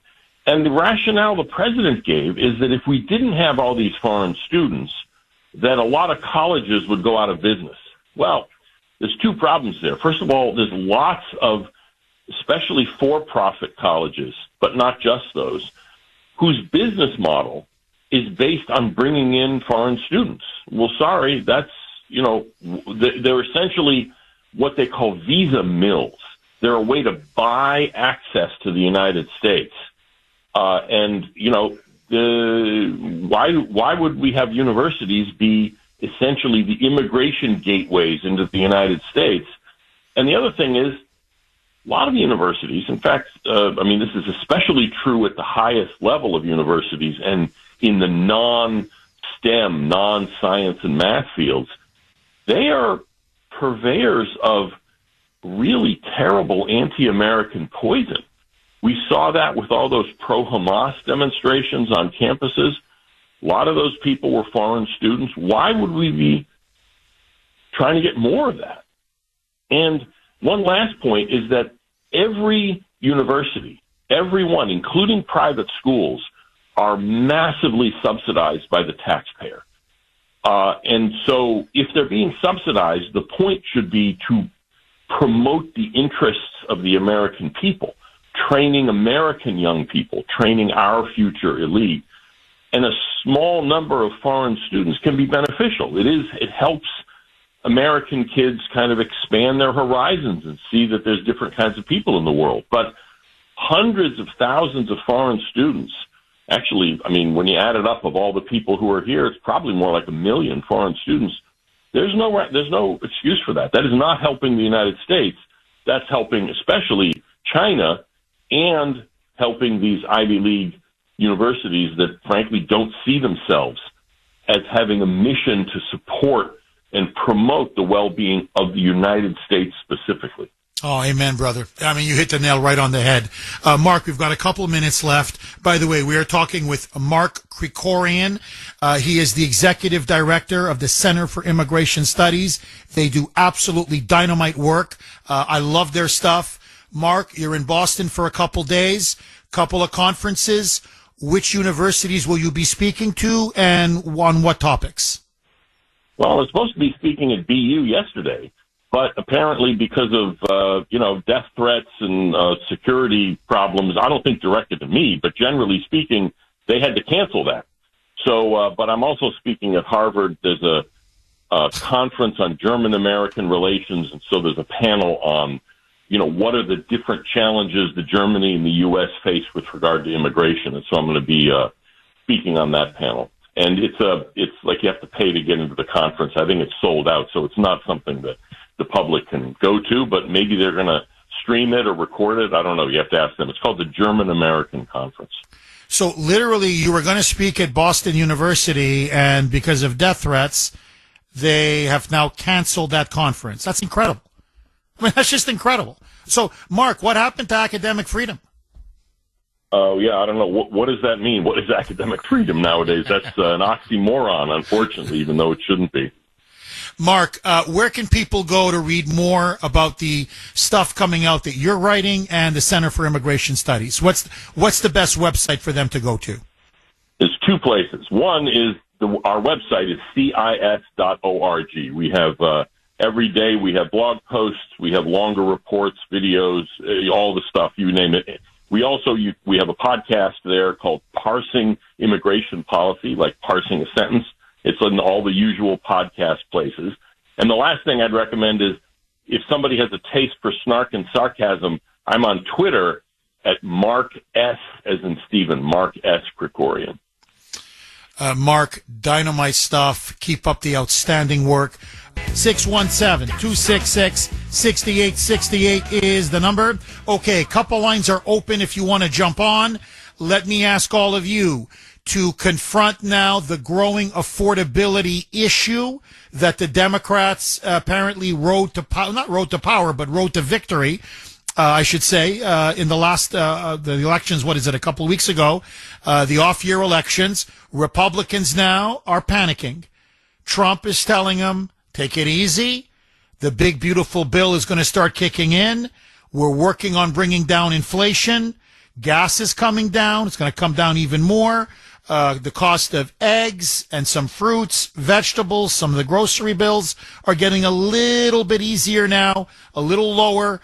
But he says a good idea that he's looking at very seriously is to make a 50-year mortgage available for first-time home buyers. And the trade-off is you'll have about $200, maybe $250 reduction in your mortgage payments every month. However, you'll be paying a lot more in interest over the long haul. And so, good idea, bad idea. And of course, it's not just one's personal choice. Whether, you like debt, don't like debt, want a 15-year mortgage, 30-year mortgage, 50-year mortgage, is that a 40, 50-year mortgage, if they start not being able to make their payments, if they start being delinquent, the banks are not going to be on the hook for this. It's going to be the taxpayer. And so the question is, are we now putting too much risk into the housing market that could lead to an eventual housing market collapse, similar to what we saw in 2008, 2009? That is now the concern of many, not just, I'm not just talking about Republicans on Capitol Hill. Many conservatives, many Trump supporters are saying, no, 50 years with people paying high interest rates, this could be a recipe for disaster. So, good idea, bad idea, 617-266-6868. John. All right, before I start, write this down. It's extremely important. The Money Masters, and the author is Bill Still. It's on the computer free. Now, when you took your mortgage out for your house, okay, where did the bank get the money? What do you mean, where did the bank get the money? The bank loaned you money for your house, right? Yes. Where did they get the money? Isn't it from the Federal Housing Administration? The money from the Federal Reserve. From the Federal Reserve, yeah, okay, yeah. So, where did the Federal Reserve get the money? That's a very good question. Where do they get the money? They don't. They just create it out of thin air. They print the money, right? The whole financial system is illegal. Look at your Constitution. It says only Congress should create the money and set the coin. So the government should create the money, and then there'd be no debt, and your interest on your house would be zero. Now, let's say the government said, we'll charge you 1%, 2%. That would go to pay taxes, and in essence, it's really zero. Should be no interest on loans, period. And that's the law. And you're telling me Donald Trump doesn't know this? He's taken out more mortgages than anybody. It's illegal to have a Federal Reserve. It's against the law. Oh, I'm with you on that. I'm against the Federal Reserve. I think it should never have been created. I'm with you all the way on this. But John, we do have it. I mean, I want to get rid of it. Don't get me wrong. That's why I always liked Ron Paul. And the first step, he said, was to audit it. Why? Because once you audit the Fed, you're going to see, my God, how corrupt and abusive it is. I mean, it'll stun people. It'll shock the country. I mean, it's thievery. It really is. It's thievery. It's gangsterism. And so you audit, and then once you audit, that'll set the table to repeal it. But look, Jack, we live in the system that we live now. My question to you, Do you think we should have a 50-year mortgage, or are we now just putting too much risk and hazard, moral hazard, into the entire housing system, the entire housing market? Listen, JFK knew about it. So he created his own money, and it didn't say Federal Reserve. It says U.S. government note. And I will send you one of those, a $5 bill for free. Don't spend it. It's worth more than $5. Okay, so there's no reason to have any kind of hearings or anything. Donald Duck could just do it tomorrow, what JFK did, and that's why they killed him, because he would end the most evil situation in the whole world. Evil. It controls the world. You think you have a democracy? It's a bunch of baloney. But look at that tape, and nothing will explain the whole financial system more than that. The money masters, okay? Okay, excellent. No, Jack, great suggestion. And you're right, by the way, about JFK. He hated the Federal Reserve. Hated it with a passion. And that's why a lot of people suspect that's the reason why he was killed. I mean, there's several theories, but there's no question. The financial oligarchs hated him because he was a mortal enemy of the Federal Reserve. Thank you so much for that call, Jack. Really good call. Vince in Long Island. Thanks for holding, Vince, and welcome. Yes. Hi, Jeff. How you doing? Good. How are you, Vince? All right. I think you should listen to Dr. Grace. That's why she's a doctor. I agree with her. I don't see anything wrong with a 50-year loan. First of all, you don't have to take 50 years. It's all been said a couple of times on the air, too. You don't have to wait 50 years to pay for it. You can make your own amortization schedule. If you want to pay it off in 20 years and 15 years, if you have the money, you could do so. But you're not locked into a higher payment, which if you have, as they always say, people are one paycheck away from bankruptcy. If you miss that paycheck and then you can't make the mortgage payment, you're up. Vince, Vince, can you just hang on, please? I'm up against a break. I'm going to come right back to you. So Vince is saying I should listen to my wife. 617-266-6868 is the number. Okay, we're going to go right back to Vince in Long Island. But before we do, joining us now, as she always does at this time, the co-founder, CEO, president of Kelly Financial Services. And yes, that is her charming name, Kelly. Kelly, how are you? Good morning, Jeff. I am good. For so many retirees, stepping away from work doesn't mean stepping away from responsibility. You may be helping a son or daughter through college or caring for an aging parent whose needs have grown over time. And when that happens, you feel it financially and emotionally. Maybe you're drawing from savings a little sooner or stretching your monthly income a little further just to keep everyone supported. But that's when it really helps to have something you can lean on, a simple, practical checklist that keeps you focused on the essentials of protecting your income while you care for the people you love.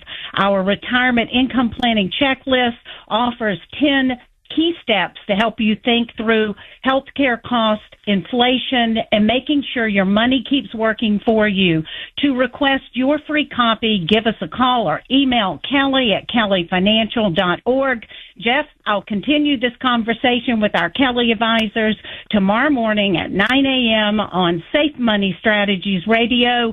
Do tune in or visit our website for this week's Radio Rewind. Jeff, have a wonderful weekend. My best to Grace and the kiddos. Thank you so much, Kelly. All the best to you and everyone at Kelly Financial.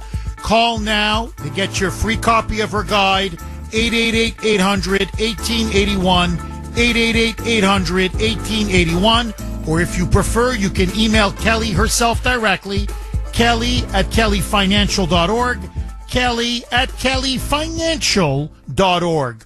All right, let's go right back to Vince in Long Island. He likes the idea, big supporter of a 50-year mortgage. He thinks I should listen to my wife more because Grace agrees with it as well. And basically his point is, let the consumer or the buyer decide. If they want to pay the mortgage off sooner, they can. If they want to sell the home, if it builds up equity, they can. what's the big deal? Vince, did I sum up your position accurately? Pretty much. I wanted to say that debt is a great wealth builder if you know how to use it properly. Can you imagine saving $1 million to buy a house? How long will it take you? Not to mention the inflation cost that $1 million house you're chasing. When you save the $1 million, it probably costs $1.5 million. So it's never a bad idea to own. What are you going to do? Rent? Rent is completely wasted money. At least when you own, the interest, even though you're paying interest, it's tax deductible, so you get a tax benefit. So you probably get at least a 25% return on that deduction that you're spending interest on. And you have skin in the game, so you're growing with the economy. Your wealth is accumulating.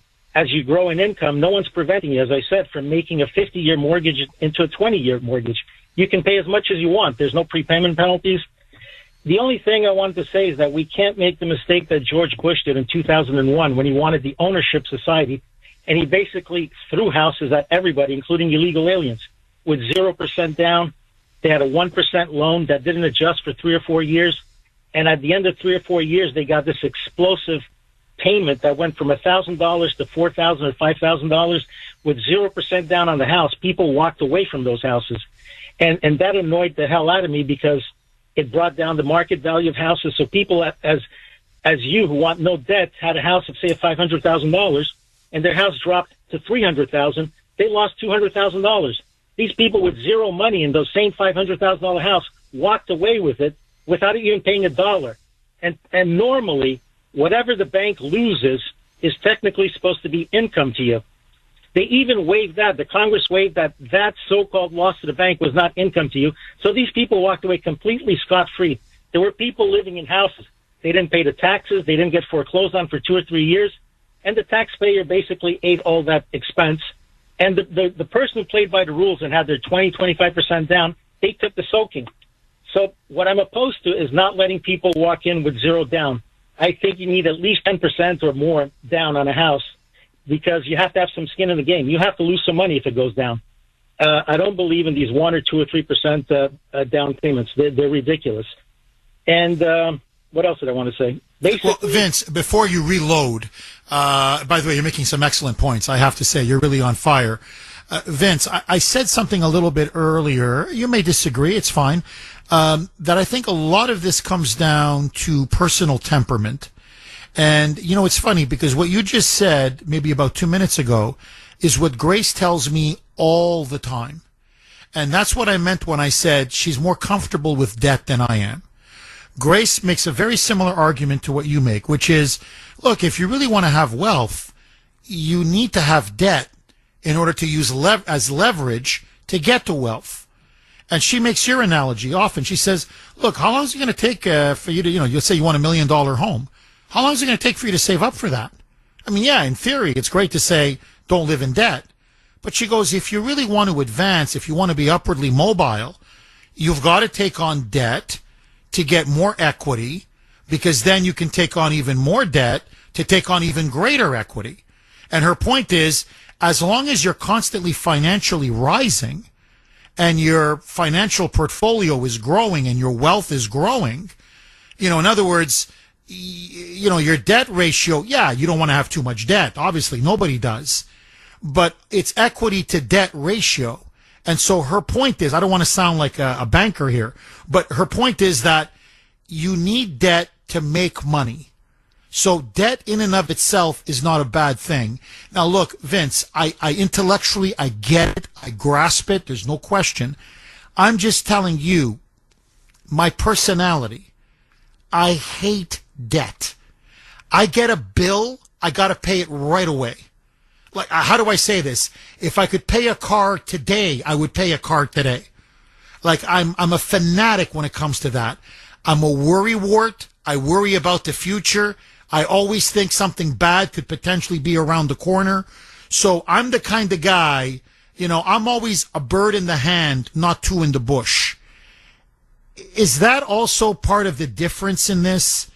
That whether you like a 50-year mortgage or not, comes down, in a sense, to your outlook on life, or am I wrong? No, right. I mean, look at Donald Trump. He built an entire wealth establishment out of debt. How could he afford to build those buildings by not having that debt? And of course, those buildings doubled in value. The idea is how you use it. I mean, if you go out and spend money on vacations or Taylor Swift tickets, which I was reading, some of these idiots are putting Taylor Swift tickets at $2,000 on their credit card. They can't even afford it, but they're putting it on their credit card. That kind of debt you don't want. But, you know, if you need a car and stuff like that, it's all right to go for a car loan because in accounting, there's a thing called the matching principle. The car is going to serve you many years of use. So you should offset it against many years of revenue that is coming in the future. It's not a one-time expense. I go out and buy a $50,000 car, and wow, that's my expense for the month. It's really a 6 or 7 year expense. You should spread it in that way. That's how you balance a budget. Interesting. Vince, if I could make you Trump's top economic advisor for a day, he says, listen, Vince, houses are way too expensive. Rents are way too expensive. These Democrats are now, I mean, it's Biden's problem. Obviously, he created this, but now they're feasting. I got Mamdani in New York. I've got Spanberger in Virginia. I've got Mikey Sherrill in New Jersey. The Democrats are making this an affordability issue, and they're pinning us Republicans as being out of touch. I've got to get the affordability issue under control. I need to bring the cost of housing and rent down. What would you tell them? Well, one of the things is, as has been said, illegal aliens are basically overflowing into our system, and we can't absorb them. And that drives up the cost of housing as well. So once you get all those people out, you have to also free up all these environmental regulations to allow people to build more housing and all that stuff. And, you know, all these environmentalists are stopping you from even putting a deck on your backyard. It's ridiculous. So it's environmental. It's an illegal invasion. And there's no reason why we can't build another 1 million or 2 million houses a year. We've got Vince, I guess, correct me, I don't want to put words in your mouth, and get rid of Jerome Powell, right? I mean, let's get a new Fed chair, and let's get these interest rates down. And bang, bang, bang, and then we're rolling again. Vince, thank you very much for that call. As always, I appreciate it. 617-266-6868 is the number. Mike, how much time left? 35 seconds. Boy, Mike, jeez. Okay, let me ask all of you.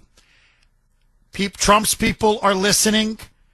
They want to hear. Do you like the idea of a 50-year mortgage? Do you not like the idea of a 50-year mortgage?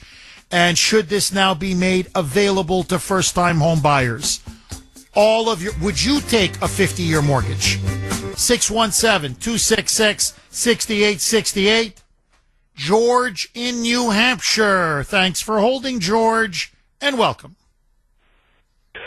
Hey, Jeff. Thanks for taking the call. My pleasure. Can I make a comment on the immigrants coming from China? Yes, please. Yeah, go ahead. Of course. Yeah, sir. So, real quick, I mean, maybe the back door for that whole visa student thing from China or some hellhole country that basically contradicts our morals and our founding of our country is that every semester they're required to take constitutional law and basically our perspective on how a culture should run, and it would be mandatory. I think that would be a nice solution to this whole thing because I don't see that changing. It's too much profit for these universities and colleges not to take foreign students. They make a lot of money off it. Just a perspective. Yeah. Dave, look, I like where you're coming from. Look, I think we have to ask ourselves, does our country live for the colleges and universities for them to make money? Or do the colleges and universities exist to educate Americans? And my position has always been, George, forgive me. George, my position has always been, we subsidize these universities. You do, I do, all of us do. Frankly, even these so-called private colleges, no, they're not completely private. They're not. So, if we're subsidizing universities and colleges, well, then I'm sorry. We have a right to insist that they put American students and American interests first. And look, I'm with Mark Krikorian on this. I'm not against foreigners coming in. Look, I was a foreigner. I came in and studied at Ohio University. I was immensely grateful. And there were foreign students at Ohio University, very good, very grateful to be there. Many of them stayed, got good jobs, got married, did everything the right way. But, you know, we don't have to open the door to the communist Chinese. You know, we can say no to the communist Chinese. We don't have to say yes. We can take students from Japan. We can take students from South Korea. We can take students from other parts of the world. You know, Qatar, Saudi Arabia. Why are we taking their students? They're the ones that are fomenting so much of this anti-Semitism and Jew hatred on college campuses. We can take them, say, I don't know, from France or Germany or England or whatever, other parts of the world. So what I'm saying is, even if we want to bring in foreign students, we can decide from which countries. So to me, I always look at it as what serves the interest of the American people and what serves the interests of America. Because ultimately, I believe our government works for us. I believe we as the taxpayers and the voters and the citizens, we own this country. We own this government. We're literally like the shareholders. And so we have to start acting like it, and I think they have to start treating us like it. George, agree, disagree? Final word to you. Yeah, absolutely. I agree. I mean, Savage used to push this perspective. It was very interesting to me. I'd like to share in that Japan's would take 4 or 5 Islamic immigrants a year into their culture. They would absorb them.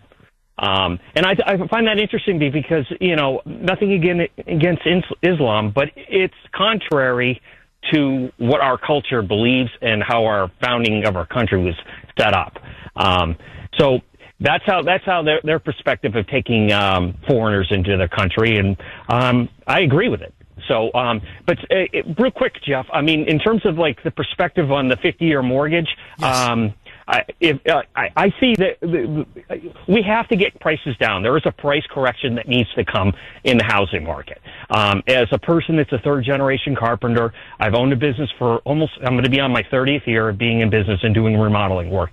I see the cartel in terms of real estate agents, mortgage brokers, home inspectors, selling and pushing homes that need a tremendous amount of work done to their homes, and it's misleading to the buyer. And I don't know how you correct and lower the costs of the housing market, but the housing market has to be brought pre-COVID, in my opinion. I appreciate the pay hike that I received from COVID. It's helped my business and helped my family tremendously, but there are homes that are being sold that need so much work. And yes, in history, it's an appreciating property.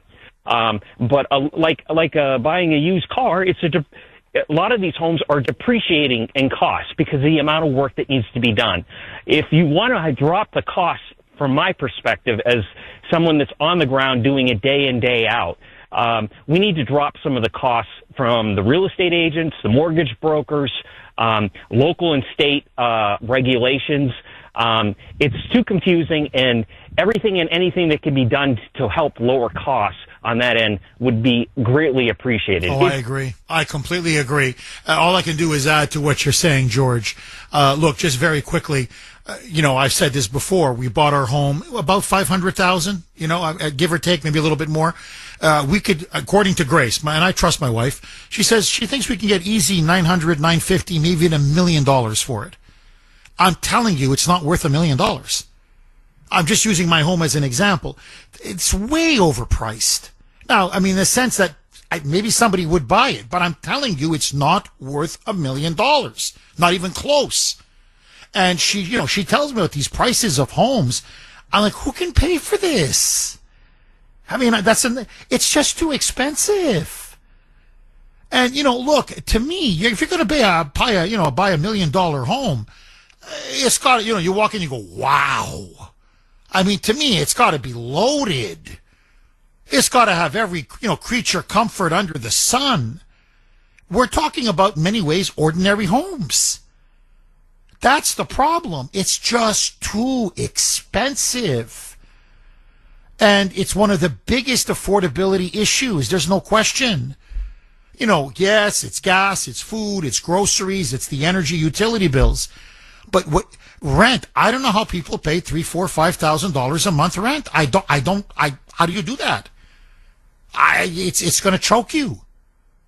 Again, unless you're a gazillionaire.